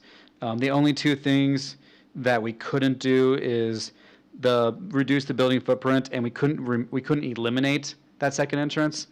The compromise was moving it closer, but for fire code, we're not allowed to eliminate that to only have have a single entry point, which was what was requested. And so we've been trying to, the current proposal versus original one, so we have the access to the western property, which costs us $100K to pay for the access plus gates for the Verizon building. we flipped and this is versus the, if we flip the building from along Sandy Lake to back of the property, we have the 30-foot rear setback. We have 71 trees installed. And just to make this clear, this is the current proposal versus the PD-approved plan back in 2007. So these are what we feel are massive improvements from that plan for the residents. No Arbor Manor Drive connection, no drive-through, $25,000 to HOA for screening. And then the HVAC units will be screened. That was, at some point, that was asked to be done. And we actually, with the 30-foot buffer, will probably put the HVAC units on the ground behind the building. So then you won't be able to, then the wall will act as another buffer of sound, and you visually won't be able to see it. Want to point out that probably the biggest complaint left, and the one that we can't solve, is traffic. You know, as you all know, what makes this tricky is that where traffic is most intense is where residents most have an issue. But where traffic is most intense is also where retailers want to be. I think I was here a couple months ago when someone had a business in the Coppell downtown area, where, retail was, they couldn't lease it to retail. I don't really have a good solution for it. I think the residents would like to see a traffic light. We're actually in support of that. I think a traffic light would be really helpful to the area and really helpful to the residents. And so, and we've offered to contribute financially to that as well. And I think we said $100,000 at the P&Z meeting. We'd be willing to contribute for a traffic light in front of the Verizon building. And so we understand their concern. We actually agree with their concern that there's a lot of traffic here. It just also happens to be why retail tenants want to be here, right? So just wanted, so we're actually aligned with the residents there, but that's not something that we can solve. That is we don't have a curb cut that is on an intersection. And so happy to take any questions. And once the residents speak, if you have any other questions, happy to comment then as well. Thank you, sir. Are there any questions for the applicant? Councilmember Hill. Yeah, you mentioned that the units will probably go on the ground and not the roof. I mean, you say probably. I mean, will they or won't they? I think for the purposes of this discussion, we would put them, assume that they're on the roof and they're screened, which is what the request is. I'm hoping that when we talk to the tenants, that they're willing to, that for them it makes sense to go on the back of the property. So I would say assume the more conservative scenario, which is that they go on the top of the building, but they would be screened in either scenario. But given that we have so much room back there, I think the tenants will choose to. That works part of their permit, not part of our permit. And so I don't want to speak out of turn for them, but so I would assume that it goes on the top of the building for today's purposes. And how are you screening them? We'll just put some sort of it would literally just be almost like the parapet that's in the front of the building. It'll be something similar on the back of the building. Does that make sense? So like if you're on the roof and you turn around, you'll see the lip of the TPO run up. Yeah, you've got a 2-foot parapet now. Are you talking about raising the parapet, or are you talking about building some type of wood structure on top of it? We frankly, we'll do either. We're happy to do whichever the city, the building officials would like to see. But typically we would do it by just doing as large of a parapet as we need on the back of the property to keep it simple. But when I look at the property adjacent where Einstein Bagels is. Yep. Their parapet's 42 inches, I want to say. So it's a good size that will mitigate the sound and also create a visual barrier. And I'm wondering if that's something that would be of consideration to you guys. That's similar to what we're envisioning. Okay. And it's so low right now. I mean, if you start to get your mechanical equipment anywhere close to the edge, you're going to have to put up fall protection. Yeah. And you'll have an ugly railing on top of the parapet, and yeah. So just trying to avoid ugly. I think that's fair. And again, we're happy to take the city's direction on what they view as screening. And my hope is that when it comes time to do that, we won't have to because we put the units on the ground anyways. Yeah. Yeah. I think the ground is a good solution. Thank you. Obviously. Thank you. Yes, sir. Okay, any other questions for the applicant? Seeing none, thank you, sir. We appreciate your presentation. Thank you. At this time, we'll entertain comments from individuals that have signed up for the public hearing. And I'll go ahead and just start at the top of the list. We have our initial first two speakers are appearing via remote means. So the first individual will be Atin Kulkarni. Can I ask a question? There is one who's supposed to be on Zoom. We don't see him on here. There was another Vishy Subramaniam. He's supposed to be on Zoom. Is he here? Yeah, I'm here. Thank you for taking the time to meet with us or listen to us. We don't see you, but we hear you. Okay. Take the PowerPoint down. Yeah, because usually it's on the side, right, Mary? He's not on the side. Yeah. I have no control over that. As long as he's here, that's all. Oh, there he is. Okay. Okay. Thank you. I appreciate it. The internet connection is really bad, so I'm trying my best to talk. So I'll keep my. My speech comes later, so can I pass it on to Ram, who's going to be talking first? Well, we normally call them in the order that they've signed up. So Mr. Kulkarni would go first. Yeah. Okay, he's not here? Well, he's supposed to appear by Zoom. Yeah, he's not able to make it. Okay. Well, then, Mr. Subramaniam, you're up next. We'll go ahead and entertain your comments at this time. Yeah, my comments, can I refrain and wait till the second speaker is done? Because if he's not able to talk in the 5 minutes that's allocated to him, I would like to continue there. So we request for, the way it was signed up was different. In my email, I had requested to put me in the end, but we signed up like that. I'm traveling today. Unfortunately, I'm not able to be there. Okay. Well, since we've got you on a good connection and we can hear you and we can see your presentation, why don't we go ahead and just go forward, sir, in the order that the sign-up was provided? I'm not there for that. So okay, let me pass it on to Ram. Ram, please start. Okay. The next speaker is Ram Naransanyami. Sir, name and address, please. Hi, good evening. I'm Ram. I live in 130 Wild Plum Drive. Our home is directly adjacent to the proposed development site. This project will have a direct and as well as a lasting impact on our home as well as our neighborhood. So what we are going to share tonight is not the same what we presented in April. So it's not a request for killing this project. Today we have 6 speakers lined up to go through these slides, including myself, and I'll begin with the first few slides, setting the context, and then I will hand over to our neighbors who will be covering the remaining slides and details. Next slide, please. Okay, where do we stand? There are 4 things we want to focus tonight. The one is what is actually changed since April. And the second one is that the fact our protest now is legally requires a supermajority vote.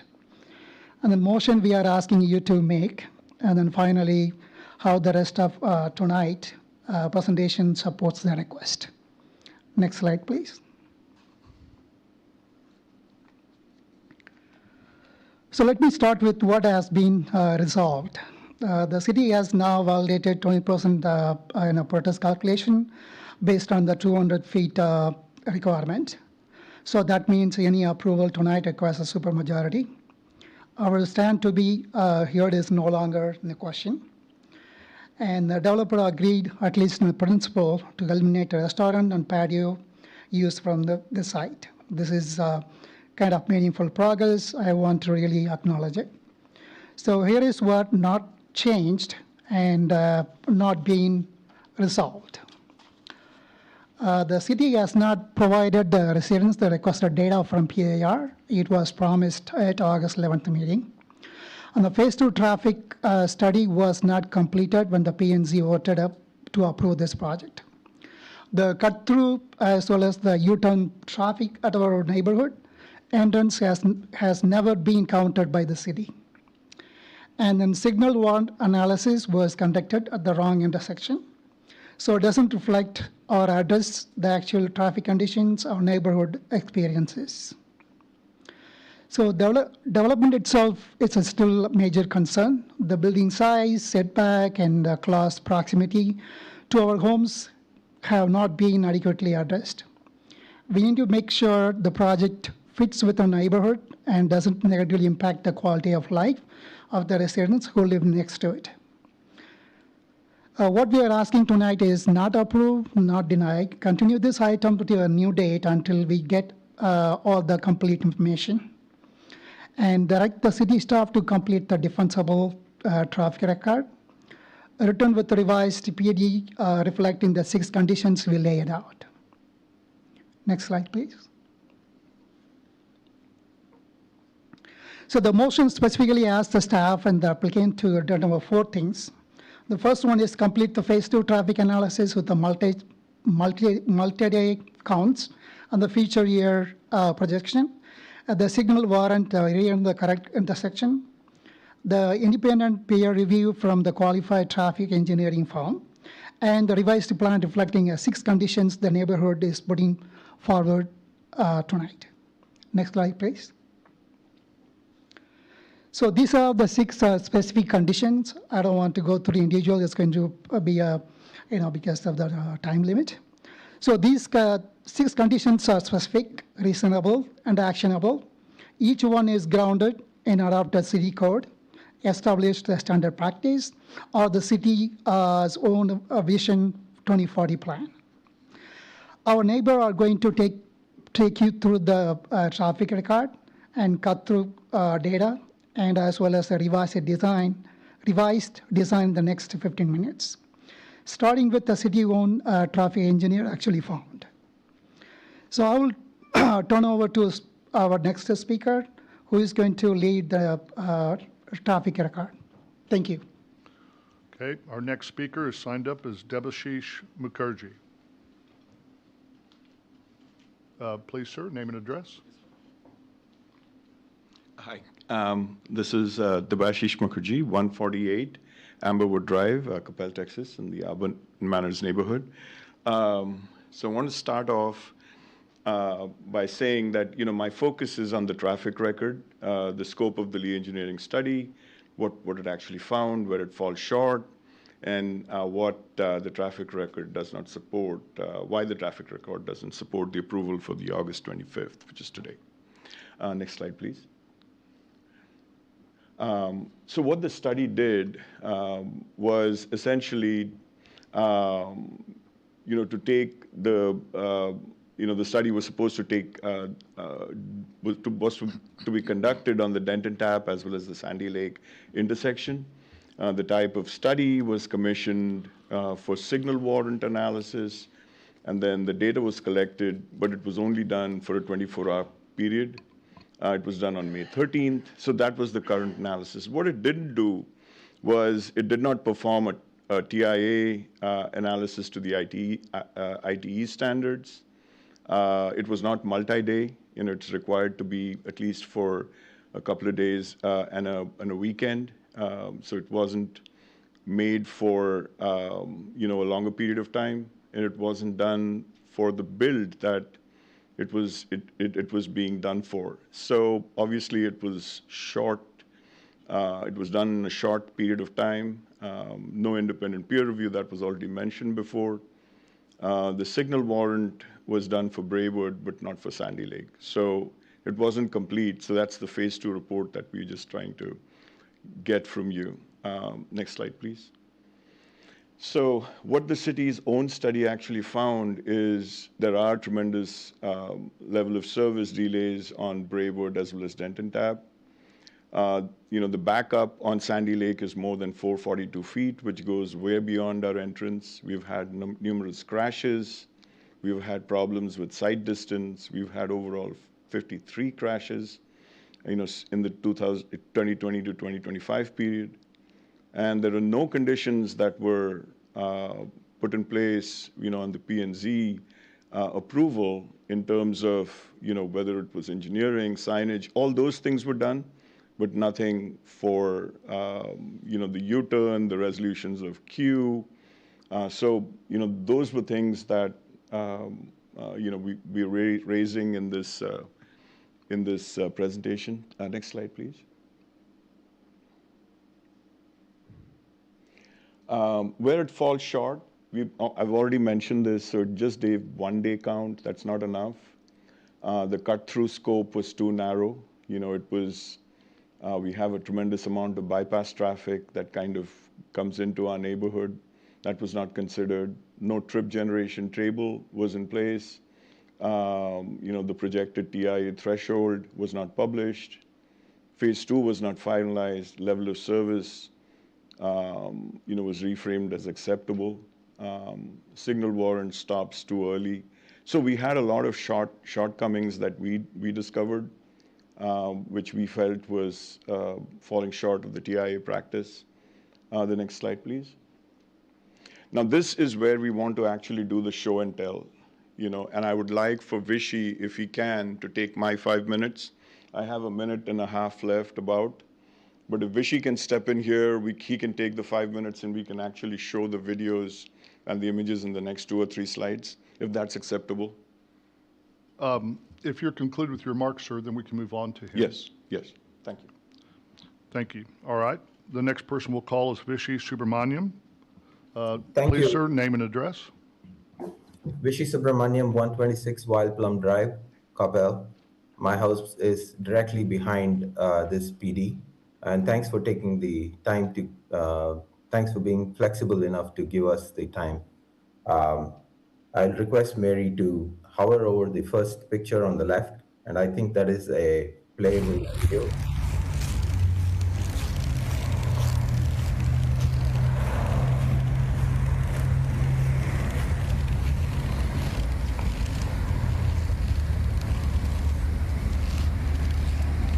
This is how our normal day is, coming in and out of our manors, evenings or mornings, and the 44-second video will be done now.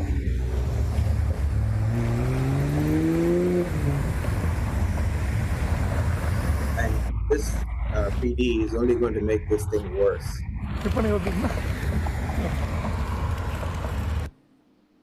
Yeah, the picture on the right-hand side shows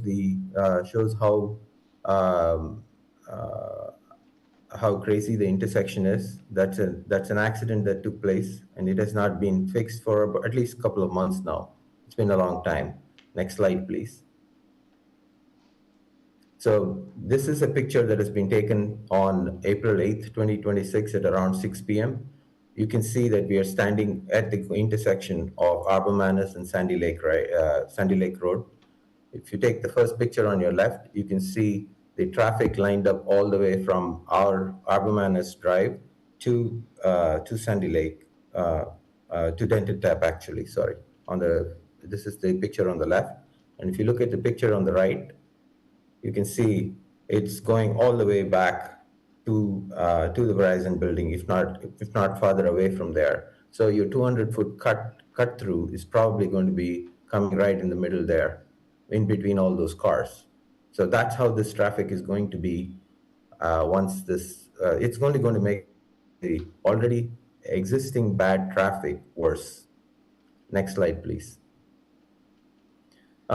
So basically what we are saying is this study does not support approval from the council on August 25th.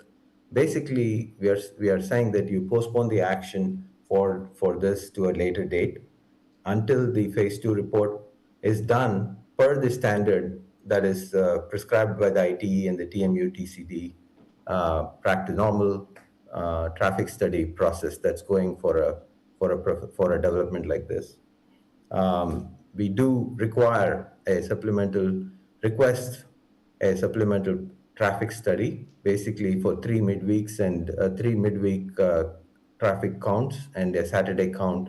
This is as per the ITE trip generation table. Why would we not follow the published trip generation uh, trip generation requirements? We also request to do a rerun of the signal warrant analysis, but we are requesting it for the west end of the planned development, not outside Arbor Manors Drive. The reason why we are asking for this is the traffic light there will stop the traffic from coming and give us a break so we can get in and out of our homes more easily. And then last but not the least, we definitely request an independent peer review of the study that was done, or the study that's going to be done also. And we definitely request some traffic mitigation conditions. Thanks for listening to me. Thank you, sir, for your comments. Our next speaker is Monica Panda. I'm going to speak really fast. Monica Panda, 114 Arbor Manors Drive. I'm going to, Mary, can you, yeah, the right slide. So quickly going through what we did, we have some facts in front of you. We did a 24-hour resident study, with the cameras installed, what we found, and why we think the P&Z still needs to reassess the PD and without resetting the process of survey. Next slide, please. If you can hit play, so this is typically what happens as they enter Arbor Manors Drive. There's a stop sign. They may stop there, not stop there. Turn left, circle out. And this is what a typical cut-through looks like. 1/3 of that, there's 3 different cut-throughs. And then they're exiting out. There's another stop sign, which they may or may not stop at. And they're out the door, out the Arbor Manors entrance. So there is a hoop right there, basketball hoop, where their kids are usually playing. That is a problem because they get taken, they're not expecting this. We are backing out of our garages. So this is the cut through that was not addressed. We asked, next slide please, we asked the traffic civil engineer at that time whether this was a part of it, and no one had that answer. I'm assuming that was not taken into consideration. This is in case you're not familiar with what that directional map looks like, you enter through Arbor Manors Drive, make a big circle, and exit out of Arbor Manors Drive again onto Sandy Lake Road. Next slide, please. So this is what we found. We had a 24-hour camera in 2 different places just for this particular cut-through, which is just one piece of it. The other one is it enters through Arbor Manors, goes all the way through Berrywood. We did not account for that one. We also didn't account for the illegal U-turns that happen at our entrance, right in front of my house. Those barely some of the camera catches because of the angle of the camera. So we had we had 63 vehicles that came in, turned around, and left. And none of them stopped at a home. And this is just this cut through. This was on 26 July through 27 July, 9 p.m. to 9 p.m., 24-hour window. Not a school night, so not typically reflective of what would be right now. So this is just based off of that. I have about 500 videos, and if you guys need that footage, I'd be happy to share that. What this also shows that there is always this cut through. So except for the 12 a.m. to 4 a.m. window, there is always a cut through. There's never not a cut through, right? There are clusters, of course, midday 12 to 3 p.m. or so, and then, of course, the evening rush peak hours. But there's never a time people are not cutting through. So this is a problem no matter what. Just because it's legal, there's a public streets, it's not safe. So quality of life, and it's not safe. So we want to make sure that that gets addressed, irrespective of this PD, right, what the builder said. So this is an issue. What are we going to do about it? We just can't look the other way and say, this is not something that we are going to address because the traffic study proves this. We are showing you evidence to things that are otherwise. Next slide, please. The reason then the neighbors are saying that the P&Z decision was not made, due diligence is my word. I think they did not do their due diligence because, at that time, the traffic study wasn't complete.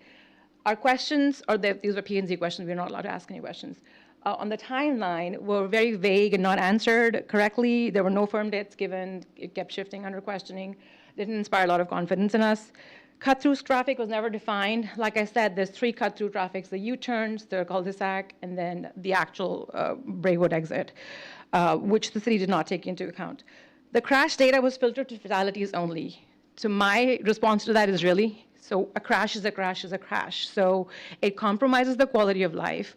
So whether or not you're hurt, whether or not your car is banged up, it's traumatic. It compromises the quality of life. It's not safe. So in fact, in 2019, the Coppell Police Department did a study and said the Sandy Lake intersection and Denton Tap was the worst at that time. So I'm sure it's gotten worse since then. It hasn't gotten better.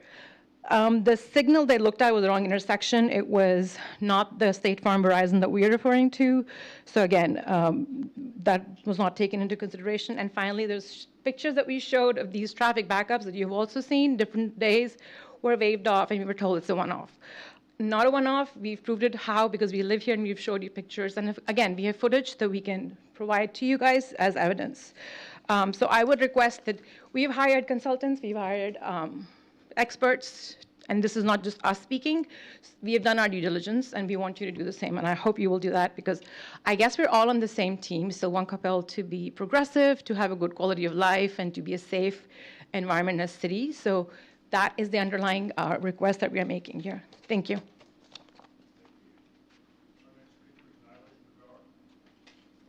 I'm sorry. Our next speaker is Nilesh Pagar. Thank you. Nilesh Pagare, 140 Juniper Drive. What we are here, so far you heard about traffic, right? And what we're talking about also, what I'm going to talk about is how the proposals so far city has received in the 21-year span of our P&Z commissioner who has been leading this commission. This lot has been sitting until February 2025. And in one way, I think for the great work what this P&Z has done, this is kind of a stigma. It has not worked out. So we got a developer and we are rushing to make it happen. Let's go to the next slide, please. So these are the two plans we have. Conceptual plan, I still consider developer offering is a conceptual. And these are two conceptual plans. Contextually for 2026, absolutely misfit. I will give more credit to the 2007 plan. The only super misunderstanding the concept had was Arbor Manor Drives was shareable. So that was a misunderstanding there, right? But if you look at the old plan, there are two buildings away from neighborhood. The person who drew that concept did respect the privacy, safety of the neighbors. And that, this developer is absolutely not trying. He's playing with us American football game, 20 feet, 30 feet, 50 feet. This is not what we are here for. So if you look at the second second model here, the 200 feet fire lane came after all of us spending 4 months of our life. It was not required. Well, let's go to the next slide. What we are proposing, and we hired our own civil engineer, and we put together this concept plan. And right now, if you see this, with the same fire lane that has come out now, you can have 9,000 square foot building in front of the lot towards the Sandy Lake. And I'm going to give you the example of that. Right? Now, why we are saying 7,000, 9,000? Because as we talked about traffic, the land usage and the land trips are still not evaluated. So we are giving you this data. We gave that data to you in April. And if you look at it, and what we are asking is 40 feet of setback, green space in both sides of our property, behind our homeowners, and 40 feet next to Arbor Manor Drive. Okay, that also lines up with the Vision 2040, pillars 4 and 6. We are here in the city. We expect developer to respect our city's vision. So that has been completely dropped. So this 20 feet and 30 feet business, what developer is doing is absolutely nonsense. Let's go to the next slide, please. Now, if you look at this, this is coming from the data we presented you in April. I know that time we were not prepared. We gave you a printed copy, and it covers the land usage. If you look at medical rental usage, 4,600 square foot of space is going to give you 169 daily trips. If you add shopping center, 211 space. So we are looking at around 400 daily trips. And none of that estimation the traffic study engineering team has done. P&Z did not even enforce. Okay? So this is a problem. Let's go to the next page, please. Next slide, please. Now, if this is still not financially doable, if the developer is still cribbing, no, I'm spending money. Okay, you can build another 5,000 on the right side. That gives 14,000 square foot. The feasibility of this retail space going to the front is 100% possible, but this developer has not entertained because he is only after making every single inch use for the parking lot. And city and the P&Z especially has ignored that. So, and we are spending our time, our money, our passion, our effort to show you this is possible. Let's move forward. Now, this is an existing example, live example. The Biscuit Bar and Chipotle. We don't want restaurant. We want city enforced deed to restrict. This new PD will never get restaurants or any other thing, unlike what we are seeing, the Little Caesar instead of nail salon. If you look at this, these two are existing examples. This is PNZ approved examples. How come PNZ's planning cannot question this to developer? This is such a shame. If we already have an existing solution, why 6 months of our time, your time, is wasted? This needs to 100% go back to PNZ. So what we are asking is, we are willing to come to the conclusion and come to the table to work with you, to work with developer. Building has to go to the front. Now I'll explain you why 40 feet. Let's go to the next slide, please. And oh, by the way, please go back. Please go back. If you look at the trash bin and there is a AC unit, Mr. Hill is on top of the building, right? Both of these issues will be addressed if the building is in the front. We don't have to deal with it. We don't care about Nilly's. We just want existing mature trees. Give us 40 feet and our screen is enough. Then have the parking lot. Okay, go to the next slide, please. Now, if you look at this slide, please watch very closely, okay? I want extra 1 minute, please, okay?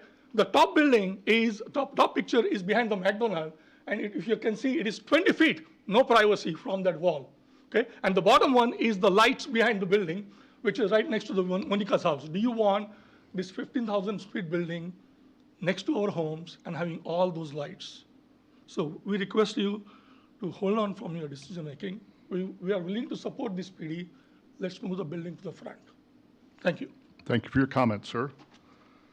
The next speaker is Nilesh Agarwal.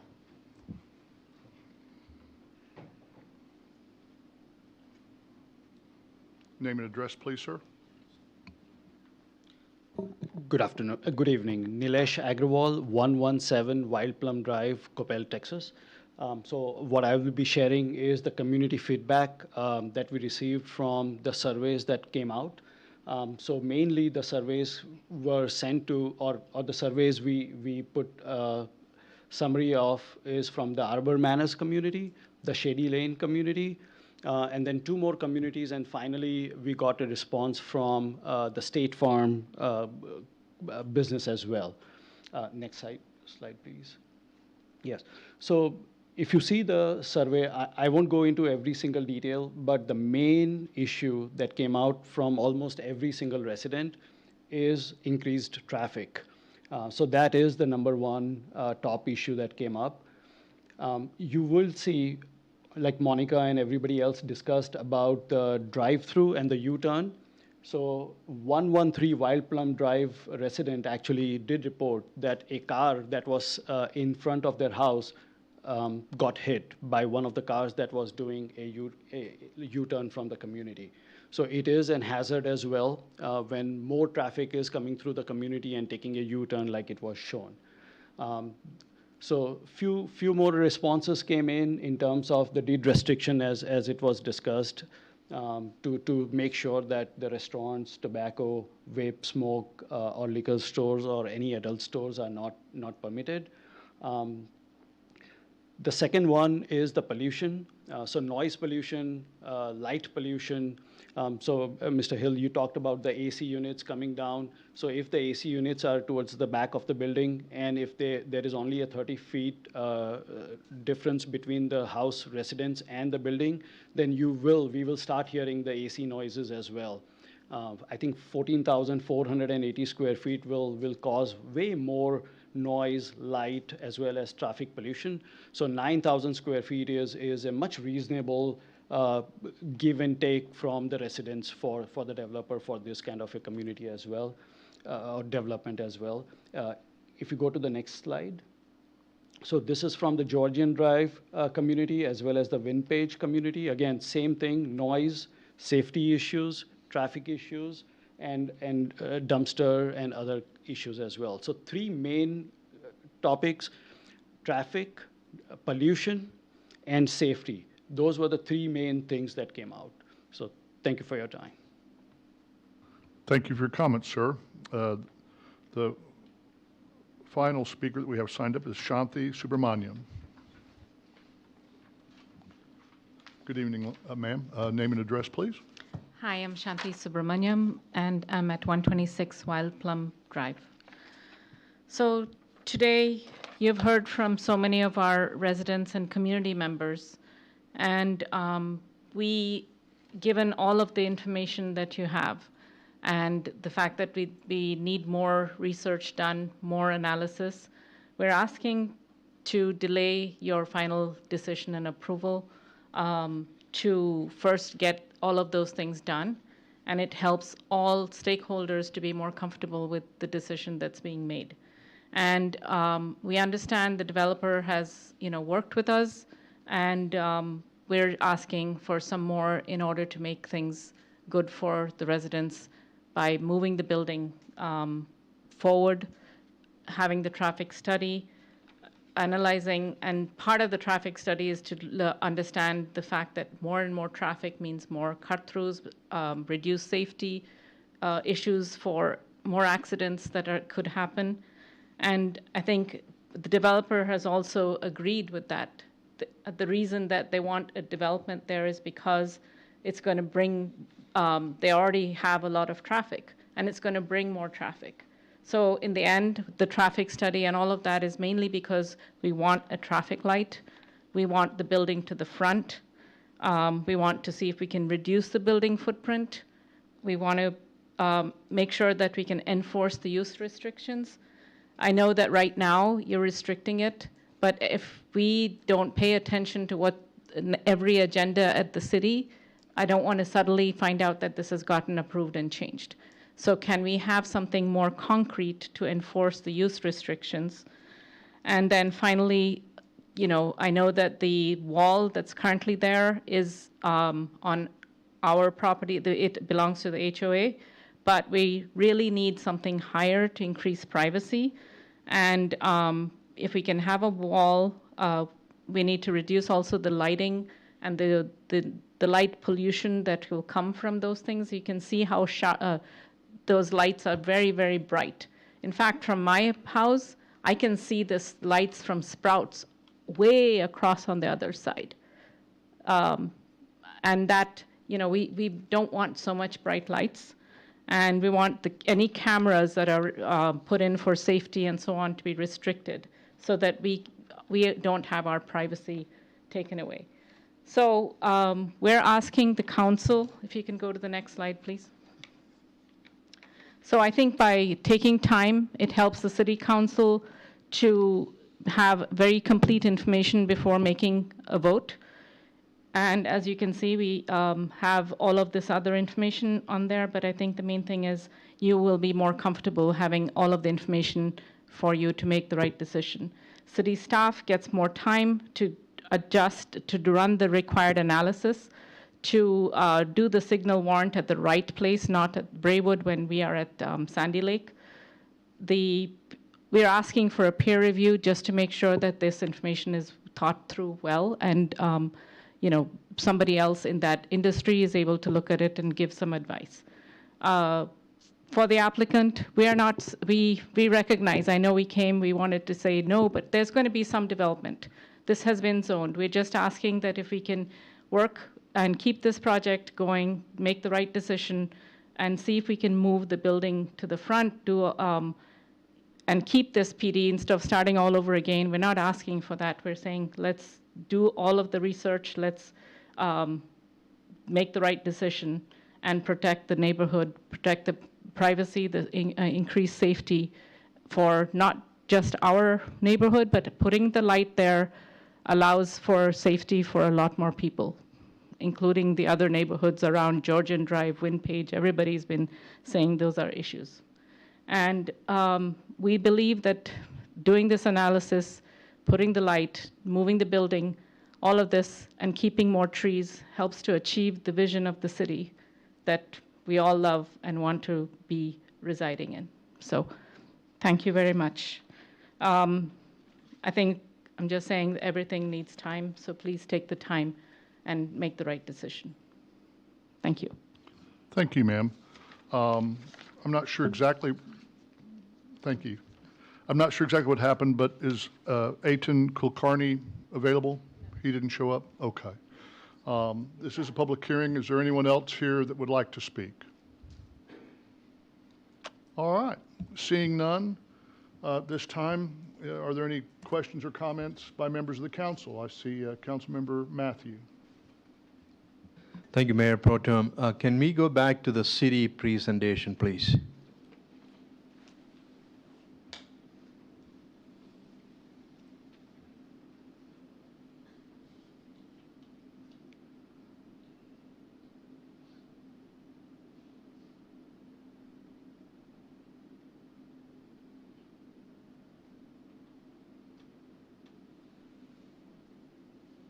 Where we have two buildings in a graph. Yeah, right here. I would like to ask the city attorney a question, please.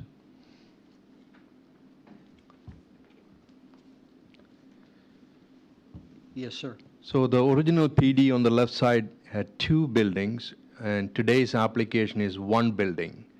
Is that a zoning change? No. But this, it says zoning change approval required. Well, What is the the change? requirement under our ordinance is the final site plan. A concept plan is just merely a concept. They could have one building, two buildings. The site plan is the development instrument that's an amendment to the zoning ordinance that includes where the building's located, how big it's going to be, what the regulations are, what the landscaping is, what the height, and its adjacency, ingress and egress out.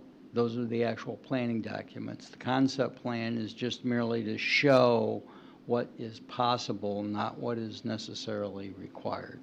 So we are There's no approving. dimensions. So we are approving site plan today. Yes, sir.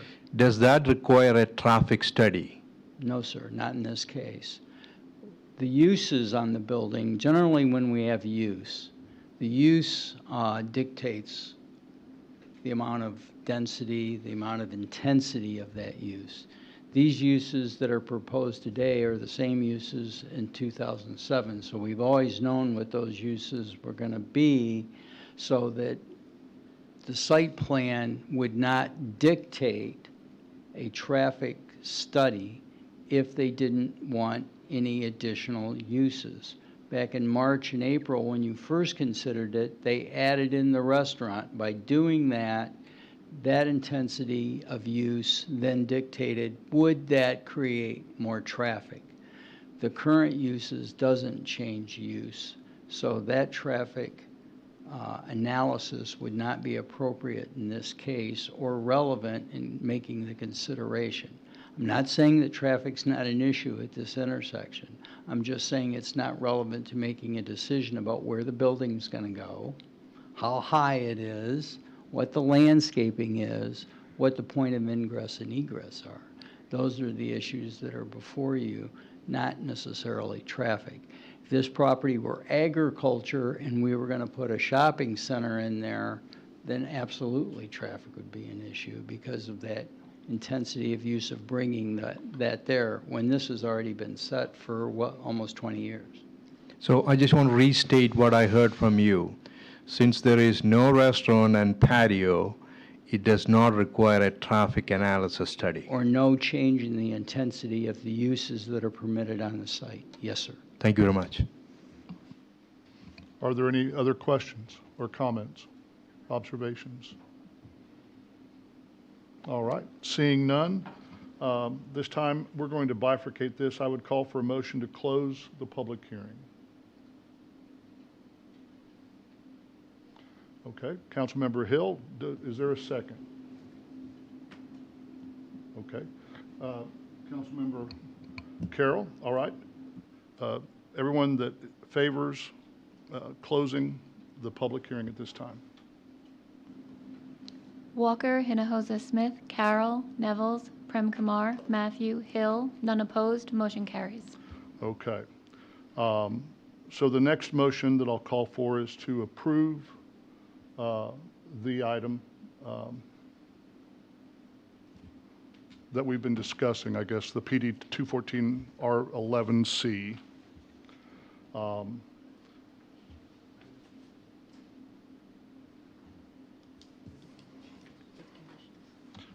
Yeah, so at this time I'll call for a motion to approve item 8, having closed the public hearing, subject to staff conditions. Is there a movement?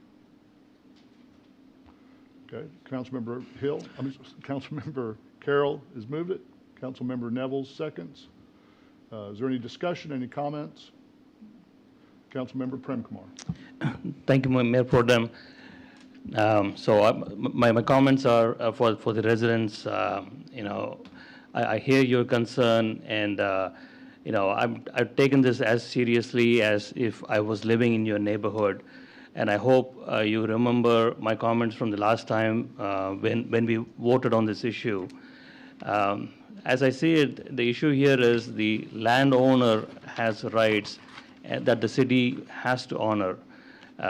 Because, as the attorney just said, the land use has not changed. The applicant did not have to do an traffic study. In fact, from my understanding of what our city attorney said, the city did not have to do an traffic study either. When this was discussed, I want to go back to the April 28th City Council, where the applicant had a restaurant there.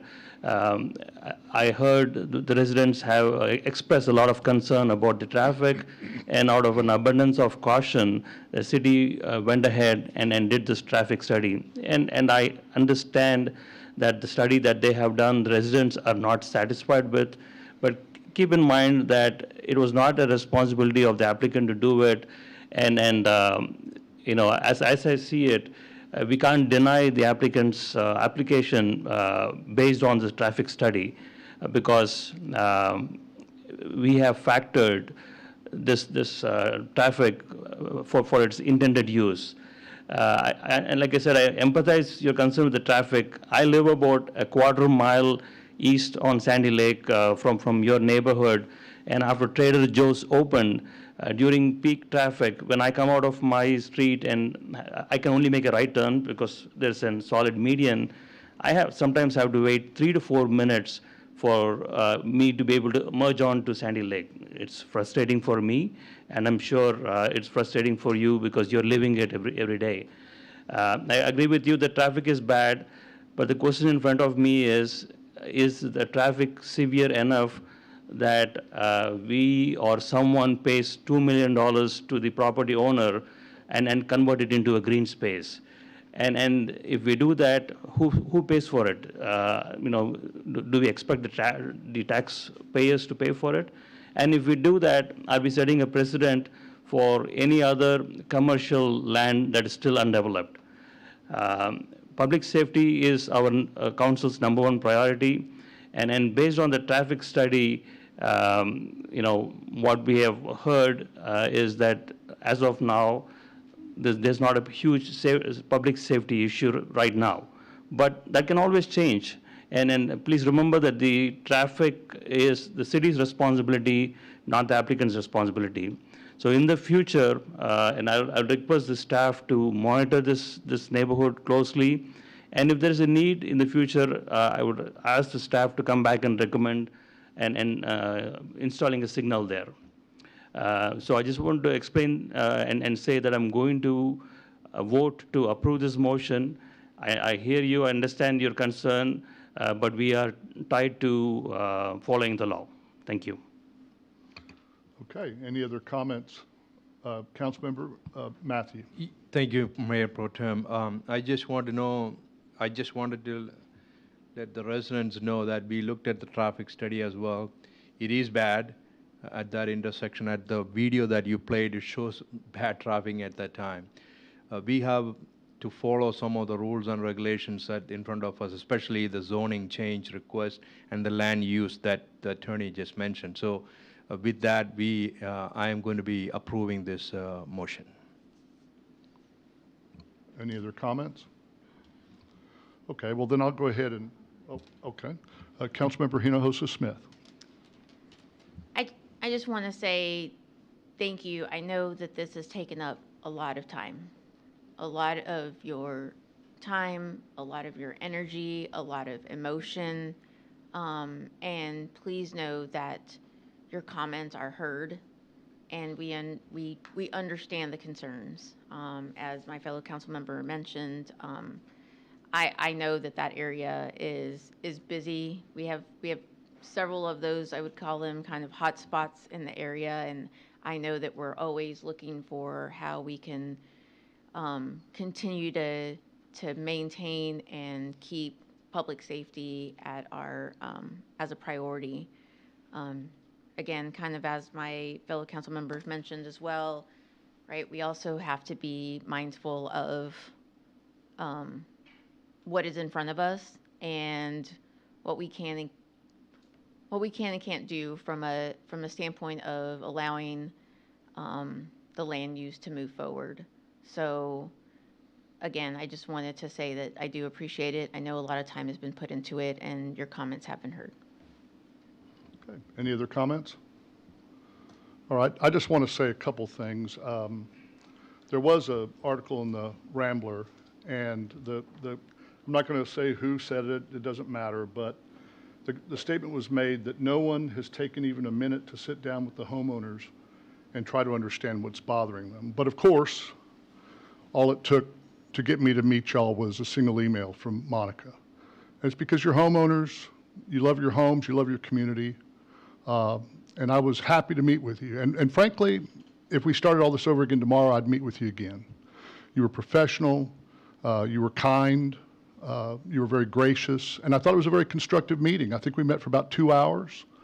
And I'm probably to blame for the conflation of the traffic issues with the land use issues, because when we came out of that meeting, one concern I heard loud and clear was traffic. And at the last meeting, you may even recall that I remarked that when I'm trying to get out from Milk Creamery, it's very difficult to cross Sandy Lake. So I get that. I mean, Denton Tap. So I understand that fully. I've personally experienced it. So I asked if we could conduct a traffic study. And, with respect to the Braywood location, it's not supported by the traffic engineer. I'm not a traffic engineer.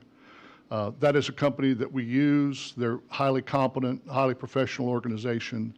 And so I have to defer to their professional judgment with respect to those conclusions. And, if they had suggested a signal, then I would have supported that just at the same time. So, it's been a pleasure to meet you. I know it's been under very difficult circumstances, but I really appreciate your passion for our community and for your neighborhood and for your fellow neighbors. Y'all are a perfect example of what we hope to have in every neighborhood with respect to the support you've provided each other. So that would conclude what I'd like to say to all of you. Councilmember Nevels. Thank you, Mayor Pro Tem. I wanted to say thank you so much for coming here tonight and the several nights that you've been here. I can't imagine the time that you've put in to that, to preparing for tonight. I do want to just share my thoughts. My fellow council members have said, every email that you've sent, everything that I've read it. I have a good feeling that all of us have read it. I don't want to speak for everyone, but we take what our residents say very seriously. And I hope you understand the balance that we're trying to strike with the rights of you yourself as property owners and the rights of the landowner and developer as well. We're trying to find that balance. I just wanted to say that this is difficult. I am in your area and your neighborhood quite often based on where I work. And I understand a lot about what you guys deal with on a regular basis, and I am sympathetic to that.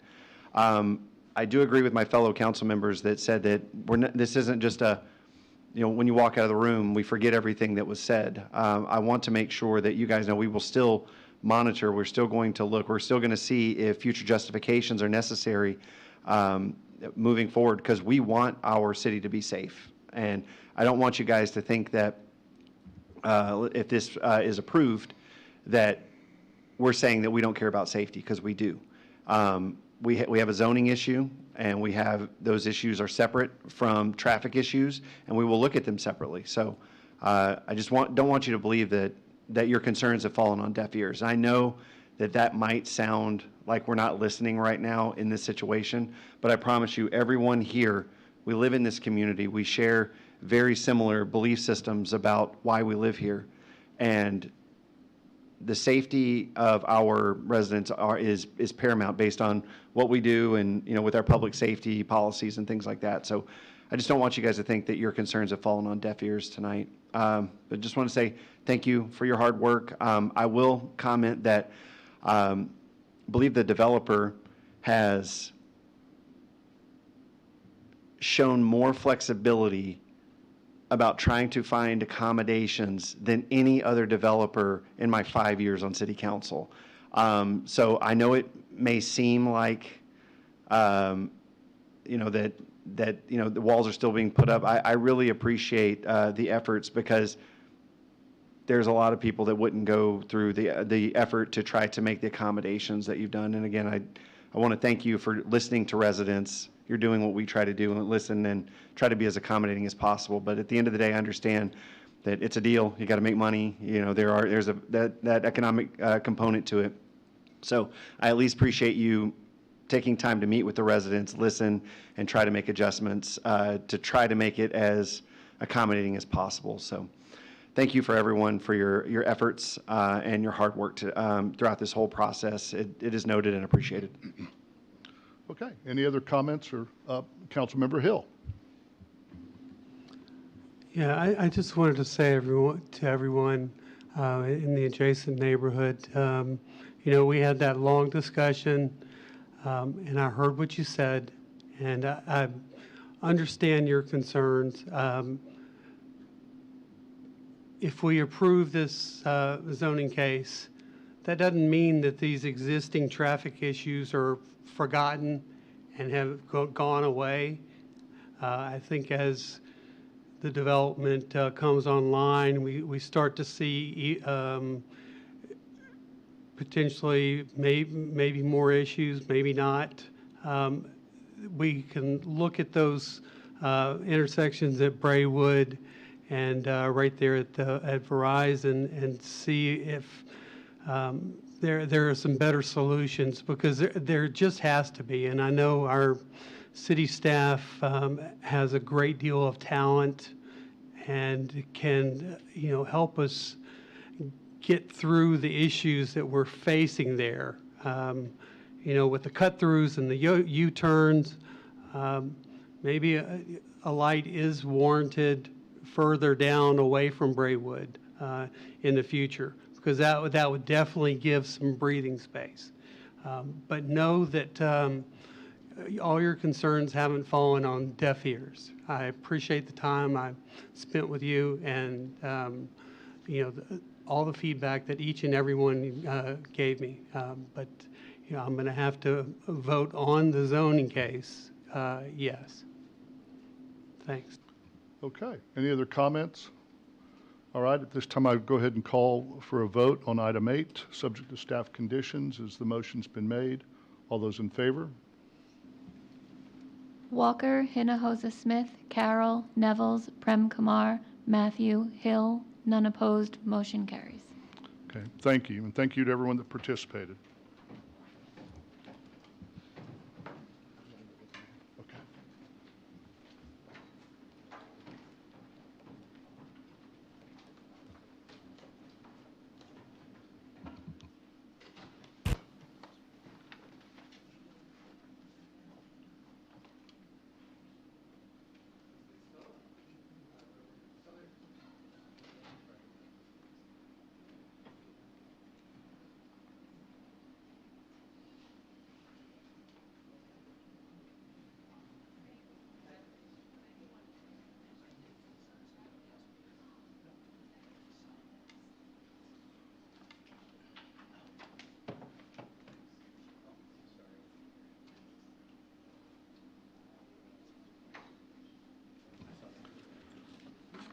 Mayor Mays, you have the gavel, sir.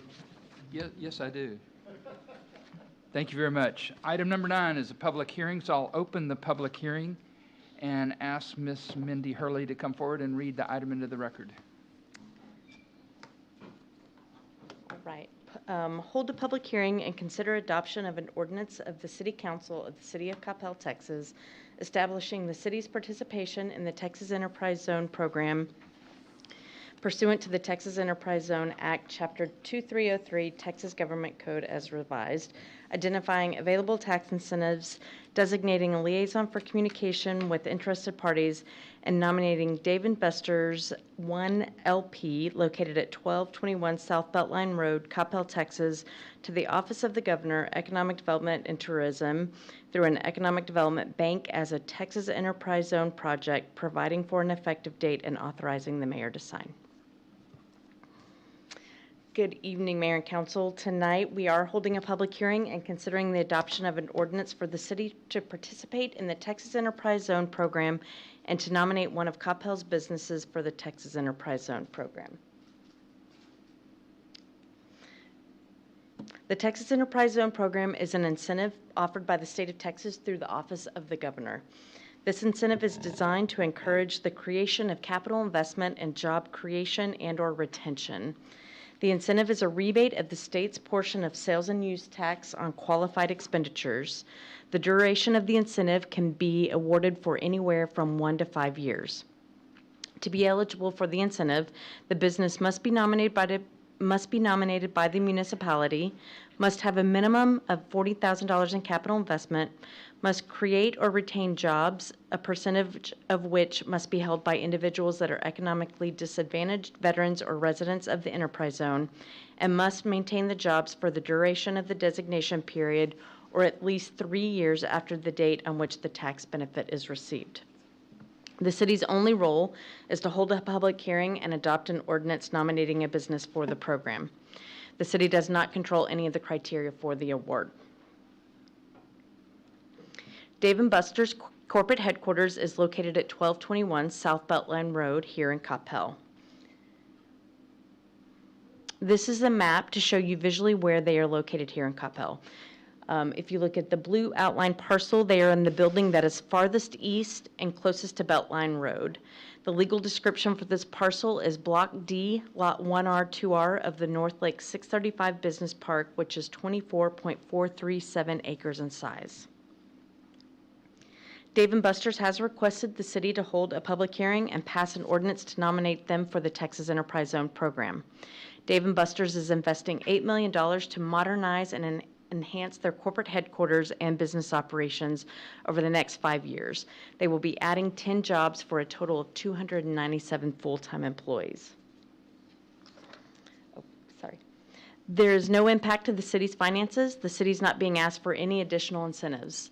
The public hearing notice was published in the Rambler on Saturday, August 15th, was posted on the city's bulletin board and published on the city's website.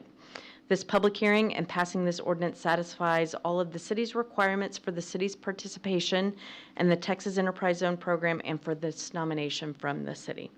So with that, I am happy to answer any questions. Thank you very much. Could you go over the number of applicants that we get to nominate and the period that we get to do that over, please? Absolutely. Based on the size of our community, we are only allowed 6 nominations per biennium. We have not had a nomination since 2011, so we do not see these requests all the time. It's been 15 years. Yes. Thank you. Mayor Pro Tem Walker. Thank you, Mayor. I just wanted to say that I think it's wonderful that Dave & Buster's locates their headquarters here in town. We've had really a great deal of success in attracting corporate headquarters with Well-Built and Nextera. And, I mean, it's just been fantastic. McLaren, and I'm sure I'm forgetting some, but it's really exciting that we're attracting that many corporate headquarters. And so, to me, I think this is a wonderful way to support one of them in Dave & Buster's, a good corporate citizen. And if they've requested this, there's no financial impact on the city, but it is excellent recognition of them. And I'm all in favor. 28 others. Wow. Councilmember Nevels. Thank you, Mayor. Thank you so much for getting us up on getting us up to speed on this. Obviously, most of us, I don't think we're on council the last time someone was nominated. So I really hope that more of our headquarters will take a look at this and choose to reinvest and use this as a tool to help fuel that reinvestment. So I'm hoping that by bringing this up, not only is it great for Dave & Buster's, I love the opportunity to support one of our local headquarter businesses, but I really hope that other people will see, what they're doing and take advantage of this program, and love to support them in the future. So thank you for bringing this forward to us, and thank you for representing Dave & Buster's, and just being able to have this be a positive thing for them. So definitely in support of this. Councilmember Prem Kumar. Thank you, Mayor. My peer, Councilmember Nevels, kind of stole my thunder, but Ms. Hurley, thank you so much for rejuvenating this initiative. Thanks to Dave & Buster's for being nominated. I hope we spread this message and we have those 6 corporations every biennium nominated. And I know our chamber president, Robin, she usually listens in. Robin, if you're listening, from a chamber standpoint, you should be pushing more of your members to be doing this. Thank you. Right. Council, any other questions for Mindy? Seeing none, do we have the applicant here to say anything? I'm not sure if they, okay, yes, great. So, If you need to speak, come forward and give us your name and address, please.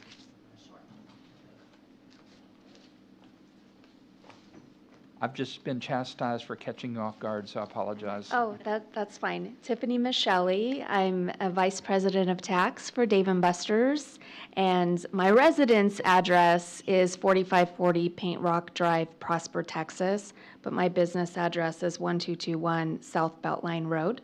I have quite a commute. Yeah, we do have residences here that would cut your commute down. Right, absolutely. I'm honored to be here. And this is exciting, and Dave & Buster's is a great company. It's a great company to work for, and we are very charitable in the community, and we're really excited to be able to present and receive this nomination. And if there's any questions that you have for me, I'm happy to share. Council, any questions? It took a long time to get you guys here. We're just pleased that you're here, and thank you for your Absolutely. Relocation here. Absolutely. Yes, we love it. We love our new space, and we've been here about 4 years, 4.5 years, and it's definitely an upgrade. So. Right. Well, thank you very much. Thanks for coming out. We do have one applicant, or one comment from the public hearing that has signed up to speak. And that is Mr. Dan Kohler. Please state your name and address for the record, sir. Good evening, Mr. Mayor, Mr. City Manager, esteemed members of the City Council. My name is Dan Kohler. I reside at 521 Anderson Avenue in Coppell with my breathtakingly beautiful wife and our 2 heartbreakingly handsome sons. I chuckled when I read the memo regarding this item. The part that amused me was about Dave & Buster's plans to add 10 new employees at their headquarters in Coppell. I hope all the people who apply for those jobs have better experiences than I've had this year. In March, I applied for a position at Dave & Buster's called Manager of Internal Communications and Employer Brand. Other than an automated response that arrived within seconds, I heard nothing from Dave & Buster's about this application. That same job was reposted in June, so I applied for it again. 2 days later, I received a form letter that said Dave & Buster's had decided, after careful review, to move forward with other candidates. Nearly 6 weeks later, I received an email from Indeed.com that said I could be a strong match for an open position at Dave & Buster's.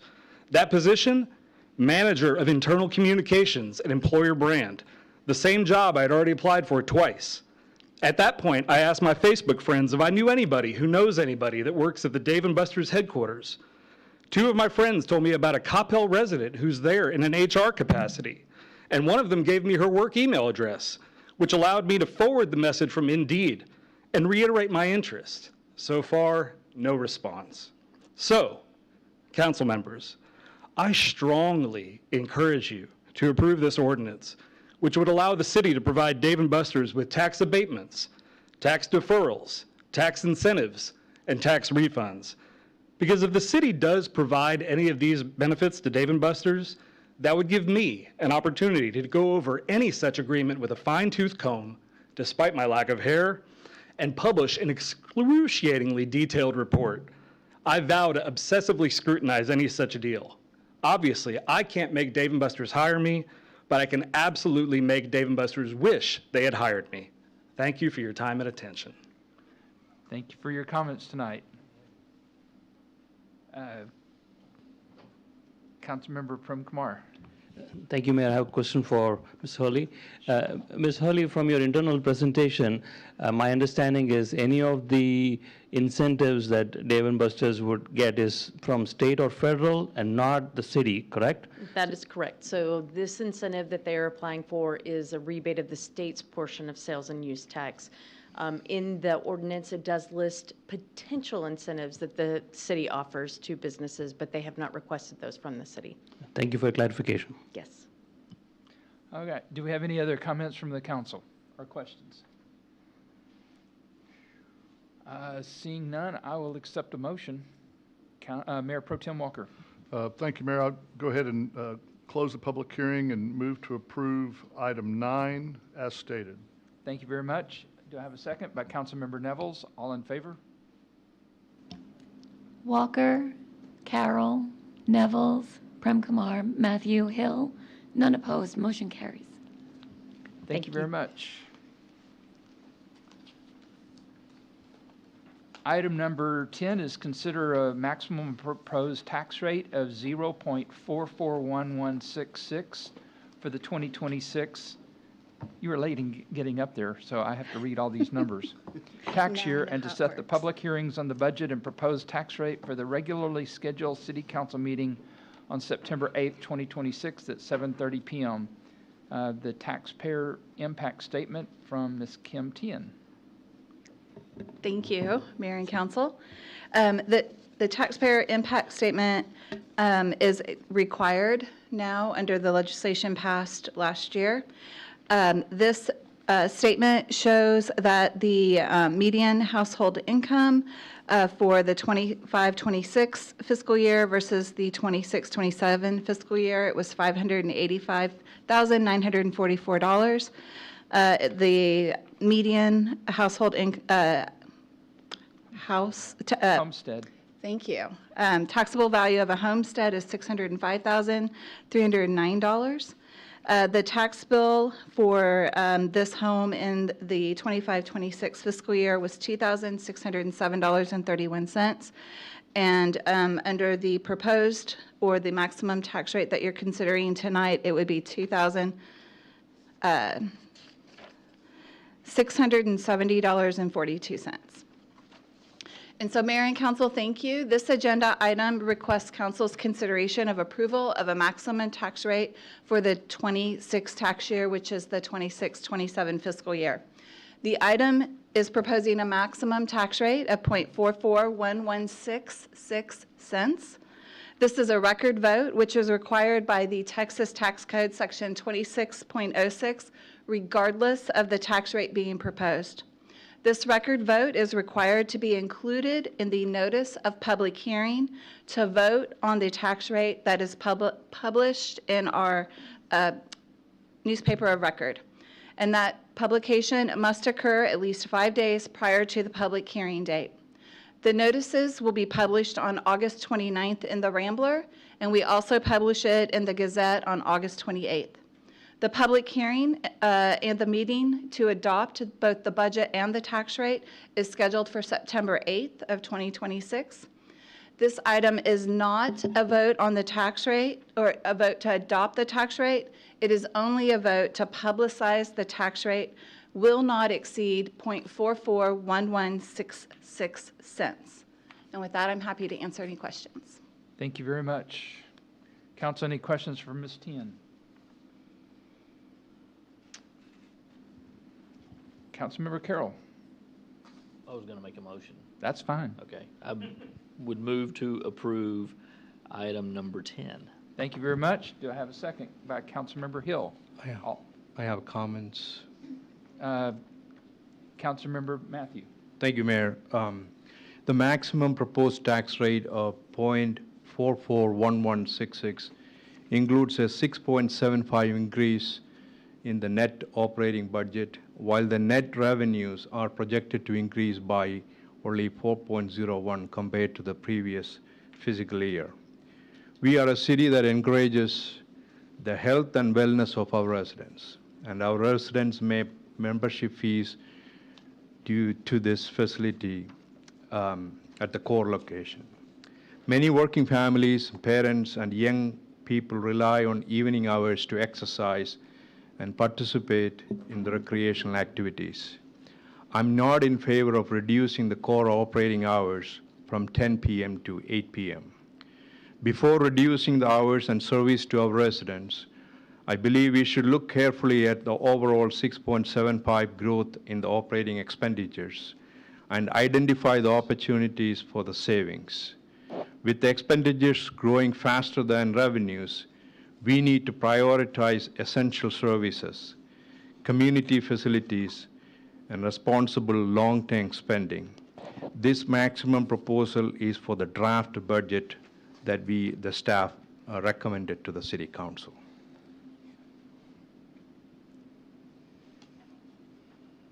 You understand that those comments will be appropriate on the September the 8th meeting? Yeah, thank you. All right. May I have that motion again, Councilmember Carroll? Of course, you may. I move to approve item number 10. All right, and seconded by Councilmember Hill. Do we have any other discussion? Seeing none, all in favor? Walker, Carroll, Nevels, Prem Kumar, Hill, opposed? Matthew? Motion carries. Thank you. Thank you. Item number 11 is consider approving authorization to submit proposed legislation to the 90th Texas State Regular Legislative Session for creation of a special district for a portion of the Old Town District and adjacent commercial and industrial zoned areas for entertainment and economic development, providing for the creation of the district, providing for the creation of a board of directors and governance, providing for powers and duties, providing for annexation or disannexation to the district, providing for no additional taxes or assessments, providing for dissolution, authorizing the city manager or designee to coordinate with the city's legislative representative in the Texas House and Senate to assist and support the passage and adoption. Ms. Willis, you want to explain what I just read? Yes, I will. So, good evening, Mayor and Council. Tonight I am bringing back the proposed special district legislation for Old Town. This is the next decision point in a process we've been working through together since February. Tonight's action is to consider authorizing submission of proposed legislation for the consideration during the 90th Texas legislative session that will begin in January. Before I get to that action, I want to briefly bring together where we have been, what Council's direction has produced, and how that direction is reflected in the proposed legislation. Old Town is already a beloved source of entertainment and community within the city of Coppell. It is where we host many of our special events. It's home to the Farmers Market, the Arts Center, and the Senior and Community Center. We have local restaurants and small businesses. We have our only interactive fountain, a playground, and a public gathering space. We're not starting with the place that needs to be created. Old Town already has an identity, and our community already uses and enjoys it. At the same time, both the community and council have recognized the opportunity and expressed a desire for Old Town to continue growing and evolving. We have heard that consistently through community input over several years. The special district legislation is a tool that could help Old Town enter the next phase of growth and development while responding to the community input we have received about what people would like to see in this area. It creates a geographically focused, economic development tool intended to support entertainment opportunities, public improvements, commercial activity, and continued investment in Old Town. The legislation before you establishes the overall framework necessary for creation and operation of the district. It establishes the district's purpose, board and governance structure, power and duties, and the types of eligible improvements the district could support. It includes the geographically limited alcohol beverage authority council previously discussed, as well as provisions related to annexation and de-annexation of property within the district. The legislation also provides for no additional taxes or assessments and establishes a mechanism for dissolution. But one of the most important aspects of the proposed legislation is the amount of local authority that remains with the City Council. The intent of the framework is not to simply establish a district. It is to create the authority for the district while preserving local decision-making authority for this council and future councils. That oversight is built throughout the legislation. Council retains significant authority throughout the proposed district framework, consistent with the oversight we've discussed throughout this process.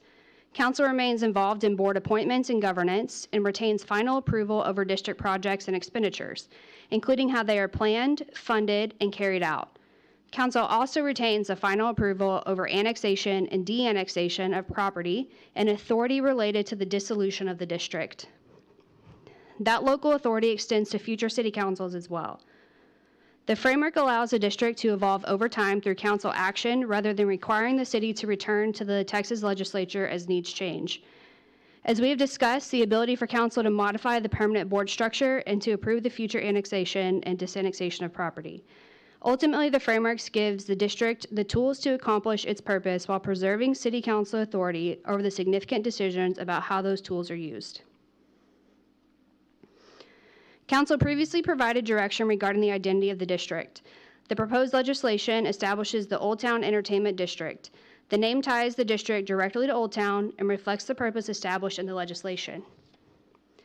The proposed legislation identifies its primary purpose as entertainment and commercial development for the benefit of Coppell residents.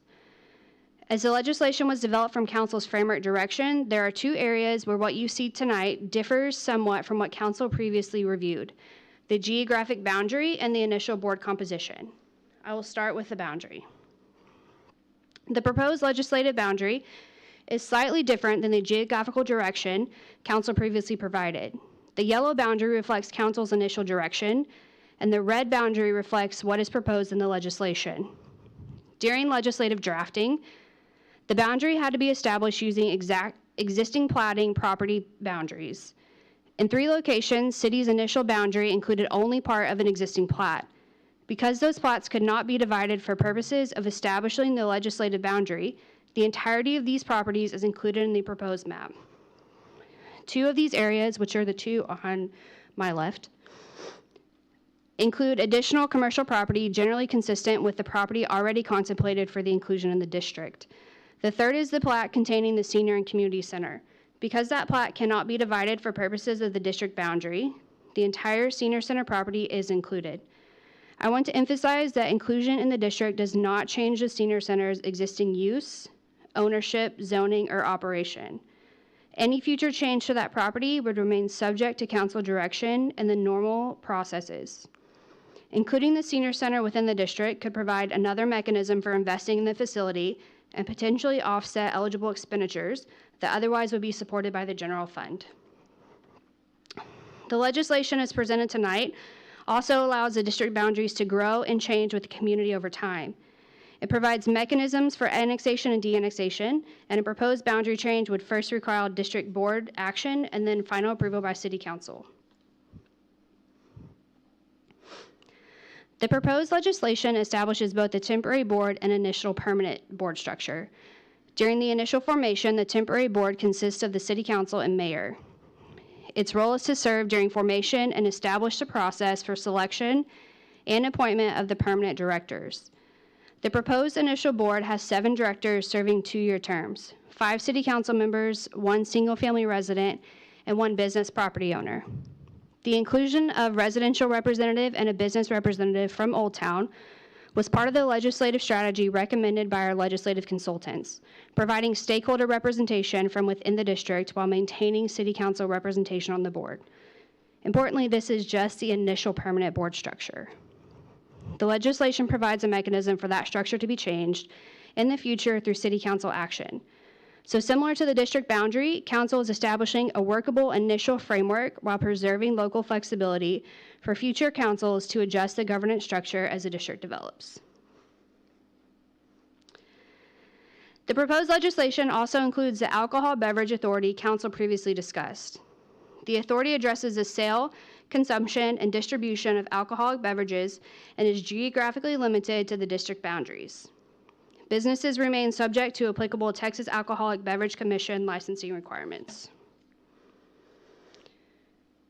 This brings us back to the three-phase approach that council was shown in the special district tool was first introduced. Currently, we are in phase 1, which is establishing the framework. The action before you tonight would complete the framework and move us into phase 2 of the project, which is the legislative session.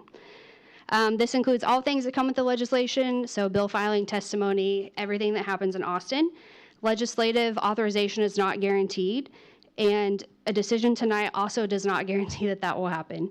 If it is ultimately approved by the legislature, then phase 3 would begin, and that is after the session and when the implementation would begin. There is no additional budget impact anticipated from tonight's action. The proposed fiscal year budget includes $10,000 for legislative travel, consistent with previous years, which is anticipated to accommodate travel associated with testimony and legislative advocacy. The Old Town Entertainment District would give the city another tool to support the continued growth and development of an area our community already values. At the same time, the proposed legislation preserves city council authority and oversight. Tonight's action is the next step, but not the final step. It authorizes us to take the framework council has developed to the legislative process and advocate for the authority to create this tool for Coppell. This concludes my presentation, and I'm happy to answer any questions. Thank you very much. Councilor, do you have any, Mayor Pro Tem? Thank you, Mayor. So I was curious with respect to the alcohol consumption and sales that would be allowed within the district, what is proposed with respect to the drafting of the legislation regarding that specific? Do you want to have at it? We'll ask the author here. There you go. What we've anticipated is the city would be able to pass an ordinance that would allow, say, a brewery, brew pub, a micro distillery. Right now, we would have to have an election to hold that under this legislation that I've proposed, that the council would, by ordinance, allow those uses within the district, and then whoever the owner or tenant that would occupy a place in the district itself would have to get the right and correct license from the state and otherwise qualify. So it would give us basically local legislative authority to allow those uses. There had been some prior discussion about the ability to carry an open container within the district. Is that going to be allowed by the legislation as proposed? It would allow you as the council to make that distinction and choice and restriction. Okay, and that, thanks, Bob. That's really what I'm trying to get down to. So with respect to the actual legislation that we intend to propose be passed, how broad is the grant of, or the allowance for alcohol sales? What type of alcohol sales? How is that going to be written? Because, you know, the devil's always in the details when it comes to writing the law. So what we've done is we would have the sale, distribution would be the type of business that's allowed to have alcohol would be a local decision. Its distribution into the city would be a local decision.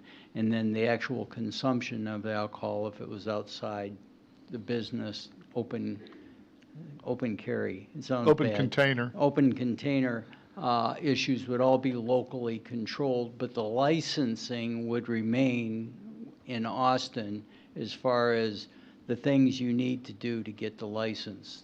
So what we've done is try to draft the legislation as if we had an election to allow a brew pub or a micro distillery, which right now are not permitted. But would, if the law's passed as worded, would we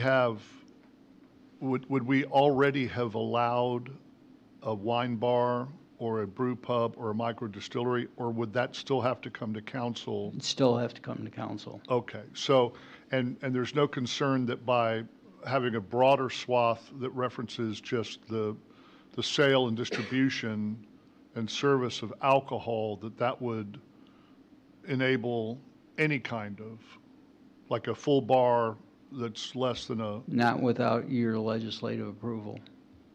okay, so we would have to meet, and then would we be amending, would we be enacting an ordinance within the context of this law, or would we be amending the law? We would be actually, we'd have our own little alcoholic beverage code that would be.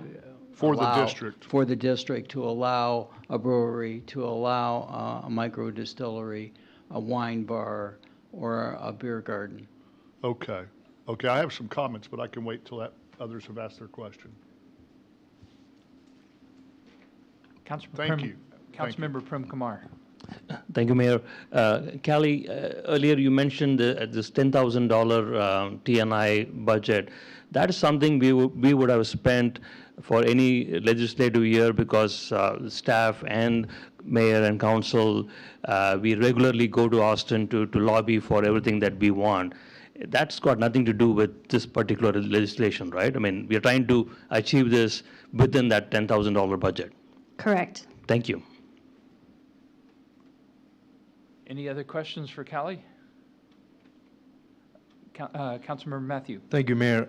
Do we have a sponsor for this legislation?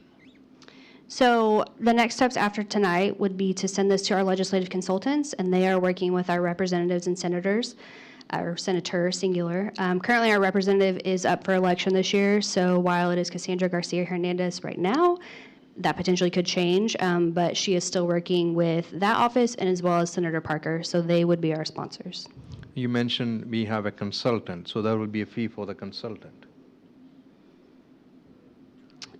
So yes, we do have two legislative consultants that we have used frequently. So we use them before this, and we use them for all of our legislative affairs Okay. at the state. Okay, thank you. Councilmember Prem Kumar. Thank you, Mayor. Just as a follow-up to what Councilmember Matthews said, these consultants are covered under the umbrella of all the other initiatives that we use.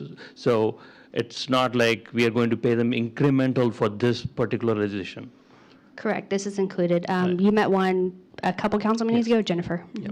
Thank you. Any other questions? Seeing none, I will accept a motion. Councilmember Nevels. Thank you, Mayor. I move to approve agenda item 11 as presented. Thank you. Do I have a second? Councilmember Hinojosa Smith. Is it any discussion? I just had some comments, if I could. Mayor Pro Tem. Okay, thank you, Mayor. I'm in favor of this to the extent that it provides either this council or future councils flexibility to respond to the market and to enhance as best we can the offerings in Old Town. But when I received the poll, having not looked at it for some time, you know, when you drill down into it, I mean, there is certainly a majority of people in favor of beer and wine service in Old Town. But there also is pretty much a near majority of people that want a family-friendly environment. And I think since the poll's conducted, my impression, totally undocumented, is that more families now reside in Old Town than did at the time the poll was conducted. So I want to be very careful that we preserve a family-friendly environment in Old Town, and that this not lead to the open carry of beverages or anything that would lead someone to conclude maybe they shouldn't have their kids out in that environment. And I also, just another point, in looking at the poll, there was a pretty strong majority of people that didn't want activity after 9 o'clock. Now, there were some that did, but it looked like there were probably more that did not. And Virginia Larson wrote in not too long ago really complaining about the prospect that could happen. So I'm in favor of this to the extent that it creates the foundation that this council or future councils can build upon to enhance the offerings in Old Town. And we'll be voting for it tonight. But I am not in favor of, pure bar down there or open carry of liquor down there, or anything that our community, as it exists at the time that decision is made, whether it's next year or 5 years from now, feels is not consistent with a family-friendly environment. Thank you. Any other comments from council? Seeing none, all in favor? Walker, Hinojosa, Smith, Carroll, Nevels, Prem Kumar, Matthew, Hill, none opposed, motion carries. Thank you very much. I know you've been doing a lot of work on this. Yes, and there is more to come, so stay tuned. All right, item number 12 is the city manager reports with project updates, future agendas, and direction from work session. Mr. Land. Mayor and council, just a few updates. Bullock and Howell, the work is complete. The project is being closed out. Still some small things to be taken care of. Royal Lane reconstruction, storm drain has been installed, and the contractor is starting to work on the subgrade preparations. The Justice Center remodel, the contractor is working on punch list items for the interior remodel and is working on finishing the addition. Fire Station 3, the slab has been poured and work on the storm shelter and erecting steel is coming up. Arbor Channel, the sanitary sewer line is complete and the contractor is installing the storm drain. And Hunterwood Park bank stabilization, the contractor is beginning the gabion basket installation this week. Mayor, that concludes my report. Thank you very much. Item number 13 are the mayor and council reports on recent and upcoming events. Boards and commissions applications are currently open and will be accepted through the 4 p.m. on Friday, September 4th, 2026. I encourage all citizens that are interested in serving the Coppell communities to submit your application soon. For more information, please visit coppell.gov/boards and commissions. The North Texas Commission will be holding an infrastructure summit at the end of August, bringing together regional leaders for timely and forward-looking discussions on infrastructure priorities shaping the future of North Texas. I and several of my colleagues on the council look forward to encouraging these important conversations to represent Coppell's needs and gain valuable insights that will help inform our community, our community's continued growth. Lastly, the Texas Municipal League will be holding their annual business meeting at the Coppell Arts Center on September 10th, beginning at 6 p.m. The featured speaker will be Chris McLaughlin, CEO of the DFW Airport. The evening will be themed with a very definite airport, I don't know what to call it.